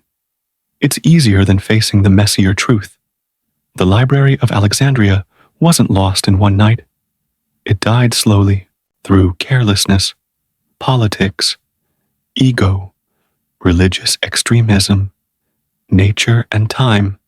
Saying the Muslims burned it is like walking into the ruins of a house that burned down 100 years ago and blaming the new tenant for the missing roof. So, case closed? Well, historians will keep debating. That's their job. But the overwhelming consensus is the Muslim conquest didn't burn the library. It buried what was already ashes. If anything, they were too late to do real damage, because the damage had been done by everyone before them. Final thought. Before you sleep, the truth isn't always simple. But in this case, it's strangely hopeful, because the culture that got blamed for burning knowledge actually spent centuries saving it. And maybe, just maybe, that's the part of the story we should remember. You're looking at a map of ancient Alexandria, tracing your finger toward the Great Library, expecting a giant red X, but instead, you get 5 maybes, 3 question marks, and a vague suggestion near a temple that no longer exists. Because here's the thing, no one tells you, the Library of Alexandria wasn't just one place. It was a network, a concept, a collection of buildings, scrolls, and frustrated scholars spread across a city that couldn't stop reorganizing itself, which makes pinning down what burned and when a bit like trying to solve a jigsaw puzzle after someone's eaten half the pieces. Let's start with what people think they mean. When someone says The Library of Alexandria. They usually imagine one massive, marble-domed building filled with scrolls, golden globes, and people whispering about Aristotle over wine. That place, it's real in spirit, and extremely blurry, in fact, because the truth is, the library was a complex, not a single room, with a librarian and a shh sign. It was woven into the Mausion, the ancient research institute, kind of like a university, think tank, library, and philosophy cult, all rolled into one, with less coffee and more goat references. So where was it? Great question. Some scholars think the main library was inside the Mauseon near the royal palace, but others argue it was a separate structure, somewhere nearby, possibly connected by fancy walkways, or at least by shared scroll gossip. And then there's the Serapeum, a massive temple that doubled as a backup library when the original started overflowing. Some say it became the main library after Caesar's accidental bonfire in the harbor. Others say it was always a secondary scroll closet. And then, surprise, a few historians think there may have been even more locations, hidden archives, study halls, warehouses full of duplicate scrolls, waiting for someone to alphabetize them. Alexandria might have been less one library and more city-sized knowledge sponge. Why does this matter? Because it breaks the myth you can't blame one fire for destroying the library if there were 4 or 5 of them, and you can't say the Muslims burned it, or the Christians wrecked it, or Julius slipped and dropped a torch, if no one agrees on which part of the library they're even talking about. The Library of Alexandria wasn't a single building that vanished overnight. It was an idea with multiple mailing addresses, and each address met its end, slowly, painfully, and with varying degrees of trauma. Also, it was always evolving. One ruler would expand it, another would cut funding, a new religion would censor it, an earthquake would casually drop a ceiling, scrolls would get moved, reorganized, forgotten, rediscovered. So by the time someone tried to restore the library, they weren't rebuilding a single building. They were trying to resurrect an entire lost ecosystem of scholarship. Good luck with that. Most of what we know comes from people who never saw it. No blueprints, no floor plans, just ancient writers arguing. Some describe high ceilings and vast courtyards. Others mention scrolls stacked in crates or in dusty annexes beside temples.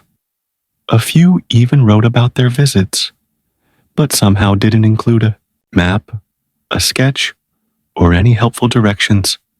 Thanks, guys. So what burned? Depends on who you ask.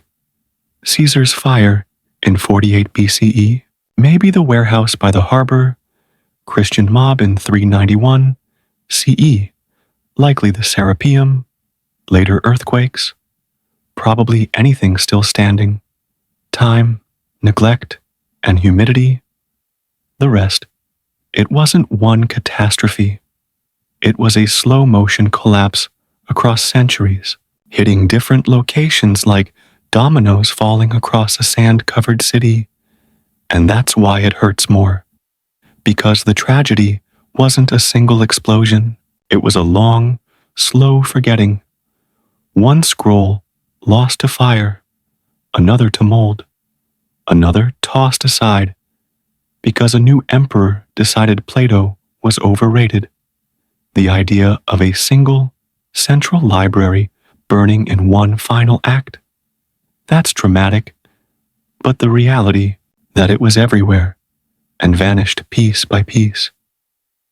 That's worse, because we didn't just lose a place, we lost an entire culture of remembering. Final thought. Before you sleep, the library wasn't one room. It was 1,000 shelves scattered across a dreaming city. It didn't die all at once. It died in whispers, a scroll here, a collapse there, and yet its ghost still lingers. Because even if the buildings are gone, the idea remains that somewhere all our knowledge could live in one place, even if no one agrees where that place ever was. You're sitting in a quiet, candle-lit room, not your room, a room 2,000 years ago. There's a scroll in your hand. It smells like papyrus and ink. The handwriting is delicate. The ideas, terrifyingly smart. And just as you're starting to understand it, someone lights a torch. Someone else drops a ceiling. Or maybe the earth yawns and swallows the floor whole. That scroll, gone. Not just burned, forgotten. Welcome to the real heartbreak of the great library. We don't know exactly what we lost, but we know it was everything. Let's start with the stars. The library held some of the oldest, most precise star charts in existence. From Babylonian calculations to Egyptian astrology to early Greek theories that would later become the backbone of astronomy. You know how we figured out the Earth was round? They knew that, and they had math to prove it. When 700 years before, Columbus packed his boat full of bad maps and hope. Some scrolls probably recorded comets, eclipses, planetary motion, all charted by people who didn't even have telescopes.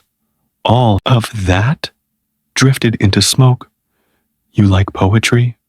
Yeah, that too. The library wasn't just for science nerds. It was a home for art. Poets from all over the world, women, men, mythmakers, outcasts, sent their work to Alexandria. They wrote about love, about war, about olives and the moon, and unrequited heartbreak, with absolutely no punctuation.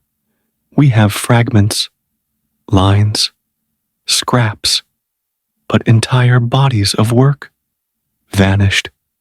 Gone are the stories of the ancient world that never made it into school curriculums. Gone are the voices we never got to hear sing. Histories. Pfft. You should have seen what we had. You've heard of Herodotus, maybe Thucydides, but there were hundreds, maybe thousands, of historians writing about their cities, their people, their strange little kingdoms, where the cows were sacred and the rivers ran backward in winter. They described battles no one else remembered, kings whose names we never learned, inventions that were centuries too early to be believed. There could have been an entire scroll explaining how the pyramids were built. We'll never know, because someone used it to heat a bath. Science, medicine, and other useful things, like brain surgery. Let's be very clear. Ancient people weren't stupid. Alexandria preserved texts on anatomy, surgery, herbal medicine, even early psychiatric care. They were experimenting with opium, antiseptics, prosthetics, and probably very questionable toothpaste. There might have been a scroll that said, "Here's how not to die from an infection when your leg falls off." But someone decided it wasn't Christian enough, or Roman enough, or they just needed a scroll to stuff in a leaking roof. And that knowledge? Gone. Philosophy? There were whole schools that no longer exist. We remember the big names: Plato, Aristotle, Socrates. But they weren't the only ones. There were dozens of schools of thought, some mystical, some practical, some completely unhinged, whose entire doctrines vanished when the shelves fell. What did they believe? Hard to say. Maybe they cracked the ethics of artificial intelligence before we even figured out what a toaster was. We'll never know, because every copy of their teachings burned, and all we have are confused footnotes from people who once argued with them, religions you've never heard of. Yeah, we lost those to imagine belief systems that blended stars, animals, numbers, dreams, religions where silence was worship, or where music was the highest form of prayer. Some of these belief systems were recorded in Alexandria, debated, compared, and now gone, not suppressed, not discredited, just lost, like they were never even real. And then there's Atlantis. Yes, that Atlantis. Plato wrote about it, sure. But what if someone, an explorer, a philosopher, a slightly tipsy merchant, found something? What if there were maps, travel logs, even crude diagrams showing a sunken island that nobody took seriously? They might have sent those notes to Alexandria, and someone might have filed them under crazy but fun, and they might have burned with everything else, which means we might have lost the proof of Atlantis, or we lost a very committed fan fiction writer's dream project. Either way, we'll never know. It wasn't just information. It was memory. Everything humanity had learned, everything we were trying to understand, had been copied, translated, stacked, and shelved in Alexandria. And over the years, piece by piece, we forgot. Not just facts, but questions, ideas. We didn't even know how to ask anymore. The worst part? Some of those scrolls might have explained how to stop this exact kind of forgetting from happening. Too late. Final thought. Before you sleep, people say knowledge is power. But at Alexandria, knowledge was hope. Proof that someone, somewhere, was paying attention. And when the library crumbled, so did a part of our human story.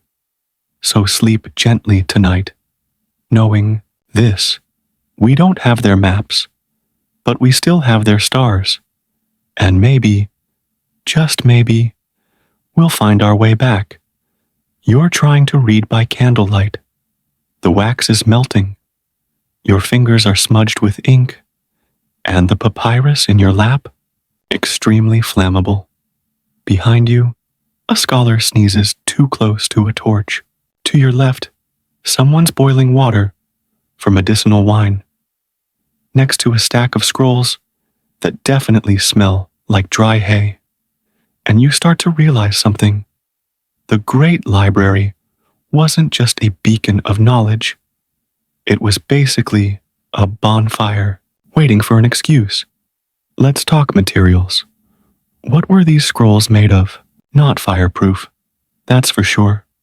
Most scrolls in Alexandria were made from papyrus, a plant-based writing material that's about as flame-friendly as dry autumn leaves. Smooth, fragile, dry, basically perfect kindling. Ink, organic, sometimes made from soot.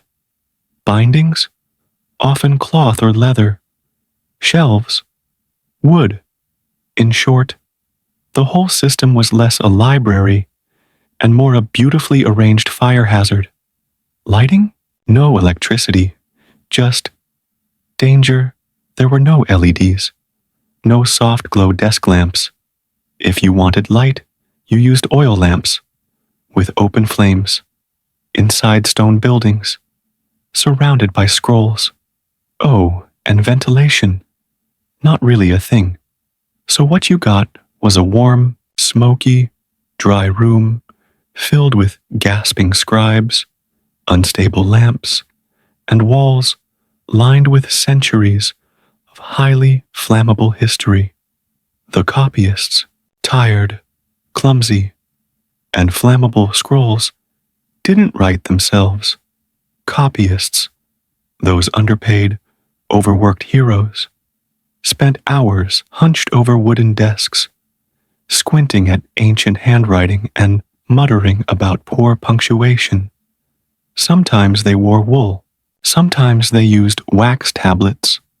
Sometimes they worked 16-hour shifts by lamplight. And sometimes they knocked over a candle, or forgot to snuff their flame, or dropped a scroll into a brazier while reaching for tea. No evil empire, no invading army, just Steve, the sleepy scribe with butterfingers. The library wasn't a room. It was a matchbox, and it wasn't just one room. There were warehouses full of scrolls, storage temples, reading halls with lamps flickering in every corner. Some estimates say the Great Library, in its prime, had up to 400,000 scrolls. That's 400,000 paper fuses. And with no fire department, no fireproof walls, and zero fire escapes. One spark. See you never. Philosophy department. Historical fireproofing techniques. Laughably, bad did they try to protect the scrolls? Sure. Kinda. In theory, they sometimes stored texts in clay jars or stone niches. Some wealthier collections used bronze boxes, but most scrolls? They were piled on wooden shelves, hung in bundles, or stacked like laundry in dusty rooms. And in the dry Alexandria air, after a hot day and a heated theological debate, all it took was a stray ember and a breeze. Poof. You want specific disasters? We got 'em Caesar's fire. Started at the docks, jumped to the warehouses. Scrolls caught like dry leaves in a campfire. Later blazes. Probably caused by war, sure, but just as likely by a clumsy monk knocking over a lantern. The Serapeum, temple incense, plus angry mobs, plus scrolls stored inside chapels. You do the math, and we haven't even talked about accidental fires started by lightning, kitchen stoves, or someone trying to make tea near Plato's collected works. So why not just stop using fire? Because they had no choice. Fire was warmth. Fire was light.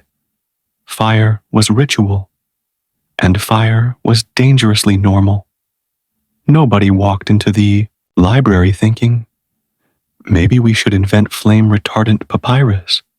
They were just trying to finish a translation of Aristotle before sunset. And by the time they smelled smoke, too late. The real tragedy? Everyone knew it could happen. Scholars knew how fragile everything was. There were even ancient warnings. Protect scrolls. Guard archives. Keep fire away. But warnings don't stop time. And over centuries, with changing rulers, shifting priorities, and tired hands, someone slipped. Someone yawned. Someone lit a lamp a little too close, and another piece of the ancient world drifted away in smoke. Final thought before you sleep. The Great Library wasn't just lost to conquerors or crusades. Sometimes it was lost to accidents. A flame, a breeze, a tired hand. Because when the light you need to read is also the thing that destroys what you're reading, it's only a matter of time. So sleep softly, and maybe blow out that candle. First, You're a scholar in Alexandria. You just watched a scroll, a hand-copied, 4 generations-old medical text on how to stop blood loss with goat milk and pomegranate juice. Go up in flames. You're crying, not sobbing, not screaming, just that quiet kind of heartbreak only people who've spent 30 years translating one sentence understand. And outside, a politician is sipping watered-down wine, shrugging and mumbling something like, "Can't be helped." Because the truth is, while the thinkers were mourning, the rest of the world just kept going. A few old books. We've got bigger problems. To most rulers, scrolls weren't sacred. They were nice to have. Luxury items. Status, symbols, good for showing off at parties. But in a time of invasions, power struggles, and plagues that could wipe out half your dinner party, preserving a 900-line poem about river gods didn't exactly feel urgent. So when a fire broke out, when a temple fell, when a mob broke through the library doors, politicians didn't weep. They rebuilt the walls, repainted the statues, maybe offered a vague speech, and then they moved on.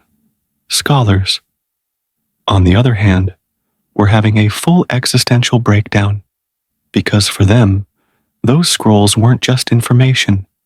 They were memory, legacy, work. Some had spent decades copying a single text. Others had traveled across deserts to bring one scroll home. Some had risked their lives to translate a medical formula from a language no one else even spoke anymore. And now, gone, not stolen, not censored, just incinerated, like it never existed. Imagine losing your life's work, then realizing the guy in charge only cares if the walls are still standing. Civilization has a short attention span. The library burned. Tragic. But Rome was still expanding. Grain still needed to be shipped. Taxes still needed collecting. Philosophy was nice, but feeding people, fighting wars, and writing your name bigger than your father's on a building, that was progress. Knowledge didn't fit in the budget, not when temples needed rebuilding, and someone just declared himself emperor again. We'll rebuild it. No, they wouldn't. Every time a piece of Alexandria's knowledge was lost, someone in power probably said, "We'll rebuild it." But scrolls aren't bricks. You can't just slap another one together. You need scribes, translators, memory. You need care. And rulers didn't have time for that. They had revolts to crush, borders to defend, statues to commission. So the rebuilding mostly never happened, at least not in a way that counted. Ideas died, but not loudly. No one carved into stone. Today, we lost the only known cure for a disease we won't rediscover until 1856. They just moved on. And that's the part that haunts you. Because the world didn't collapse when the library did. It just got quieter, dumber, narrower, and nobody noticed until centuries later, when we looked back and saw how much light we'd lost. Some knowledge lingered, but most didn't. A few scrolls were saved, a few ideas smuggled east, west, copied by monks in cold monasteries who didn't even know what they were copying. But a lot just vanished. Gone were the star charts that could have guided ships. Gone were the calculations that could have prevented diseases. Gone were the poems, the voices, the questions that might have saved us from repeating ourselves. We didn't lose history. We lost what could have been next. And the politicians? They got statues, while the scholars faded into footnotes. The leaders, who shrugged, got monuments, triumphal arches, engraved pillars, gold coins with very serious noses. No one wrote down how many scrolls burned on their watch, but you can still find their names, big, bold, and completely unaware that they presided over the slow collapse of something irreplaceable. The saddest part, we keep doing it modern day. Different scrolls, same shrug, libraries defunded, research dismissed, truths buried under noise. We tell ourselves the world is too busy for old ideas. We forget that old ideas are what hold the world together until they're gone, and suddenly we're staring into the same silence the Alexandrians left behind. Final thought before you sleep. Not every tragedy is a battle. Some are just neglect. Scholars cried, politicians shrugged, and civilization, unaware of what it had lost, simply walked forward into the dark. So tonight, if you hold knowledge in your hands, a book, a thought, a question, protect it, because someone more powerful probably won't. You're strolling through Alexandria, centuries after the fires, the mobs, the scroll-murdering earthquakes. The streets are still busy. The markets still smell like fish and figs. The harbor still hums with trade. But something's missing. Not the buildings. Not the noise. Not even the temples. What's gone is harder to see. It's the thinking, because Alexandria kept existing just without the brains. The shell was still there. The city didn't vanish after the library fell apart. It didn't sink. It didn't get erased from maps. It still had palaces. It still had priests. It still had people who liked yelling about taxes in the forum. But the scrolls were gone. The scholars were gone. The glow, that strange electric feeling that comes from too many smart people arguing in the same room, gone. It became a capital without a compass. At its peak, Alexandria was the mind of the world. Ideas from India, Egypt, Greece, Mesopotamia, all passed through its scroll-lined halls. It didn't just store knowledge, it produced it. But after the knowledge disappeared, the city became just another port. Important, sure, but replaceable, like a smartphone without apps. It still functioned, but it didn't do the cool stuff anymore. The buildings outlived the brilliance. The Mouseion collapsed or repurposed. The Serapeum looted, burned, converted. The scholars exiled, killed, forgotten, or worse, replaced by bureaucrats who thought math was unsettling. But the city kept marching on. Weddings, riots, grain shipments, just less Aristotle, less astronomy, less asking, what if we're wrong? Tourists still came, just not the kind who asked questions. Later, travelers would still visit Alexandria. They'd admire the pillars, stare at the lighthouse, buy souvenirs. But they weren't there for the thinking. They didn't ask, where were the scrolls kept? They asked, where can I find lunch? It wasn't a place to learn anymore. It was a place to remember. Learning had once happened there, which is kind of like standing in a burned-down theater and clapping anyway. The worst part? Nobody noticed it happened. There was no dramatic final scroll. No scholar standing in the rubble saying, This is the end of knowledge as we know it. Nope. The silence came slowly, day by day, shelf by shelf, until one day Alexandria was just a city, a pretty one, a busy one, but not that city, not the city where people invented the future, just another stop along the way to somewhere else.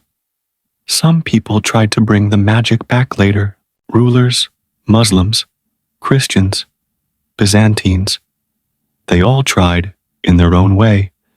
They opened schools, built archives, invited thinkers, but it was like planting one rose and hoping it would grow into a jungle overnight. Without the scholars, without the scrolls, without the messy, electric chaos of ideas colliding, it just wasn't the same. Civilization moved on. Alexandria just stayed there as Baghdad rose, as European universities appeared, as the Renaissance crept toward the horizon.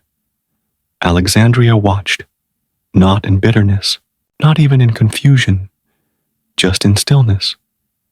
Because a city without its thinkers isn't dead. It's just paused. A lighthouse with the bulb removed, still standing, still tall, just no longer guiding anyone. But its ghost still walks, the halls even.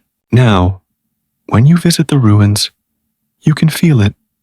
Not sadness, just unfinished sentences, whispers of what might have been, a fragment of a poem, a lost theorem, a half-translated cure for something we still don't understand.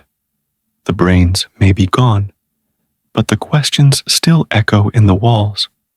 Final thought before you sleep. Alexandria survived its own forgetting. The stones stayed. The streets stayed. The name stayed.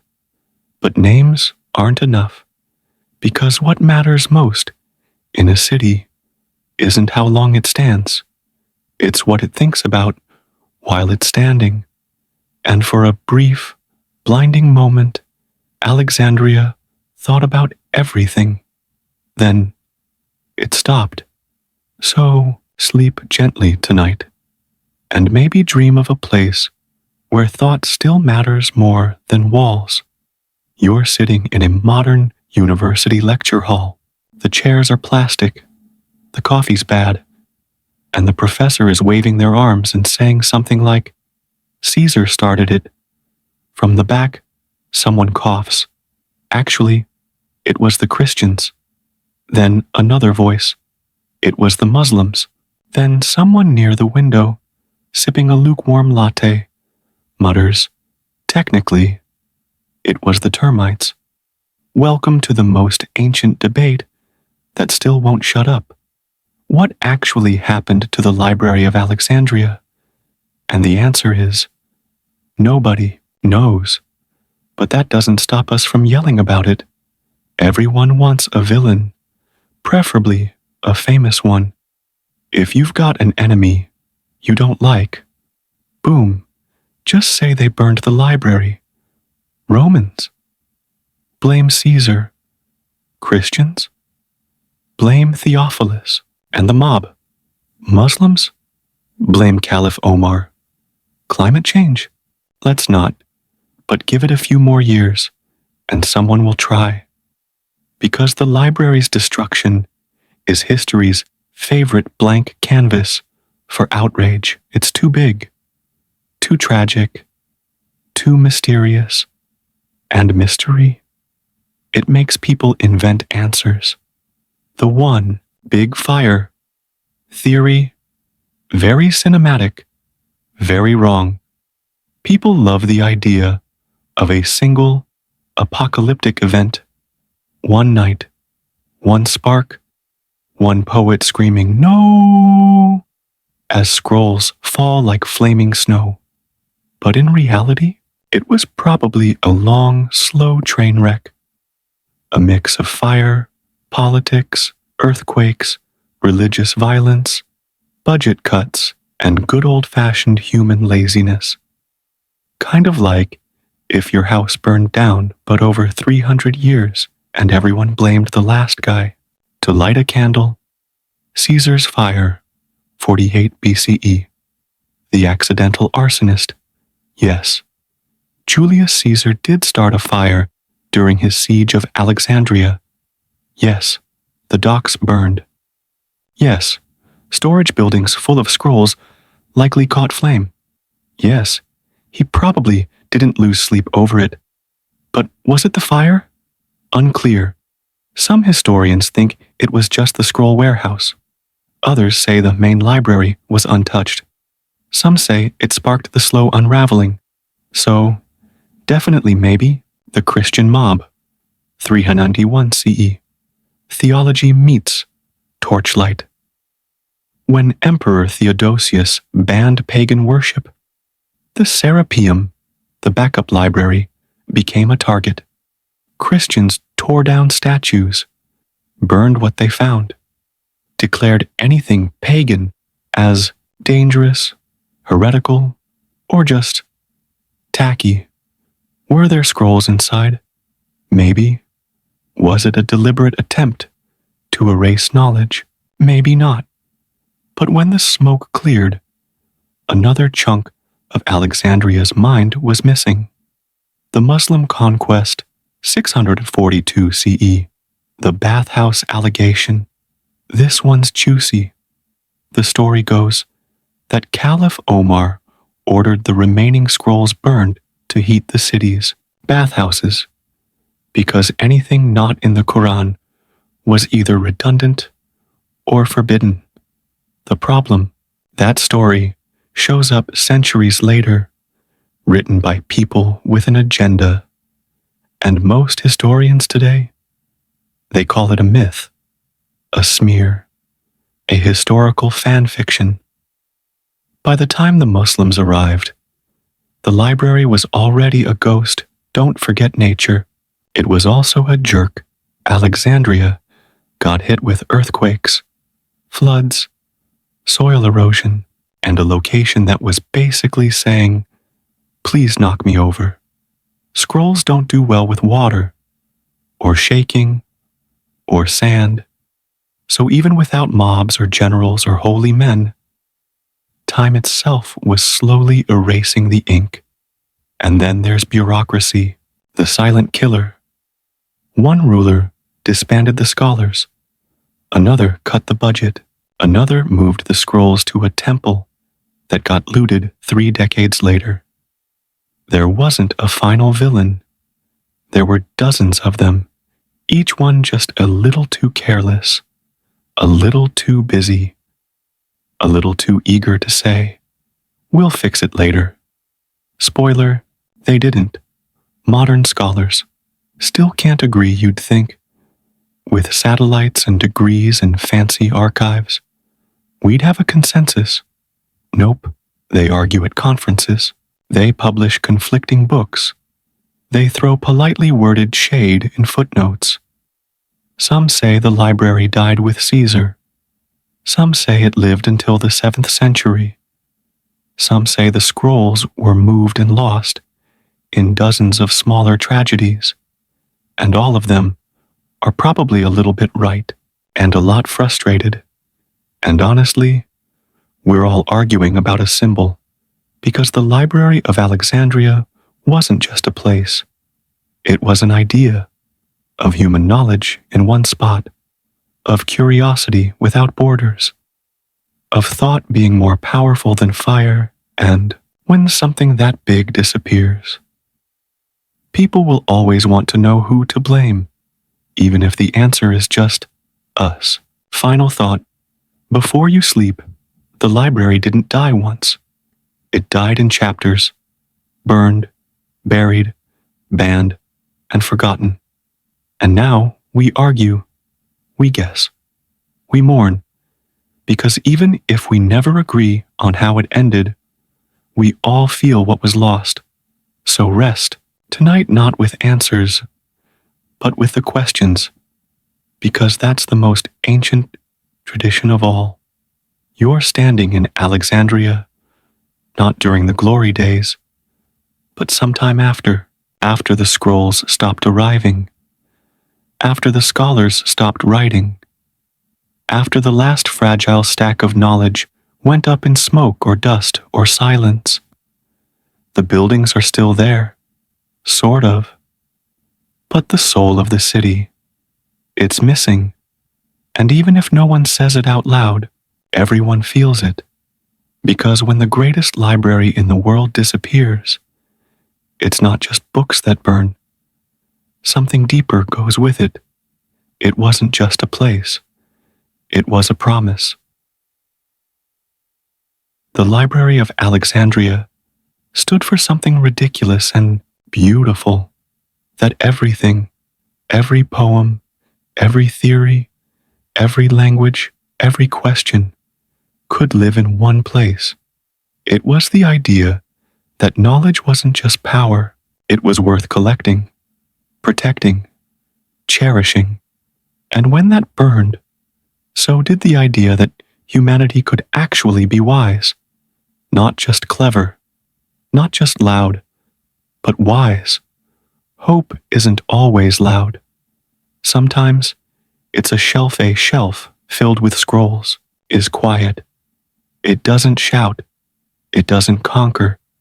It just waits for someone curious enough to open it. That was the magic. Alexandria whispered to the world, "Come, ask anything." And for a while, the world answered. But when the flames came, when the scrolls curled and cracked and vanished, the whisper stopped, and the silence that followed wasn't just sad, it was hopeless, because the people who needed that knowledge never got it. How many cures? Lost. How many maps? Gone.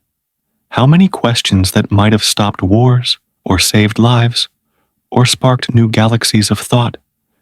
We don't know. And that's the part that hurts. Not just what we lost, but what we never got to learn. And the tragedy wasn't just that. It burned. It's that no one rebuilt. It's sure. Rulers said they would.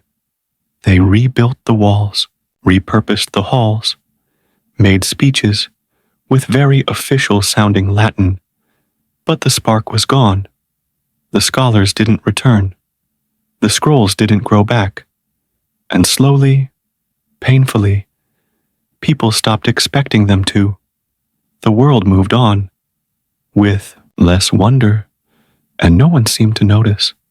The real loss, the culture that believed knowledge mattered more than Ego Alexandria, wasn't perfect, but it believed in something rare, that asking questions was more sacred than winning arguments, that copying a scroll could be as heroic as wielding a sword, that truth, however inconvenient, was still worth preserving. When the library burned, that belief cracked, and in its place came louder things. Empires, doctrines, noise. Hope doesn't always die with a scream. Sometimes it just stops showing up. There were no funerals for the scrolls, no national days of mourning, just fewer questions, fewer translations, fewer children growing up, dreaming about stars and scrolls and the mysteries of the universe. Hope didn't explode. It just dimmed. And maybe that's why we keep telling this story. We need the library to mean something. Because if even Alexandria, the brightest brain of the ancient world, could be destroyed, what chance do the rest of us have? So we tell it again, and again, and again, hoping that someone, somewhere, will hear the warning, or feel the spark, or pick up a book and whisper, "Let's try again." Final thought. Before you sleep, the Library of Alexandria wasn't just a building. It was humanity's best version of itself. Curious, humble, brave. And when it burned, so did our belief that we'd always keep reaching for more. But the story didn't end in the ashes, because you're still here. And if you're still wondering, then hope didn't burn completely. It just got quiet. So sleep gently tonight, and tomorrow, light something new.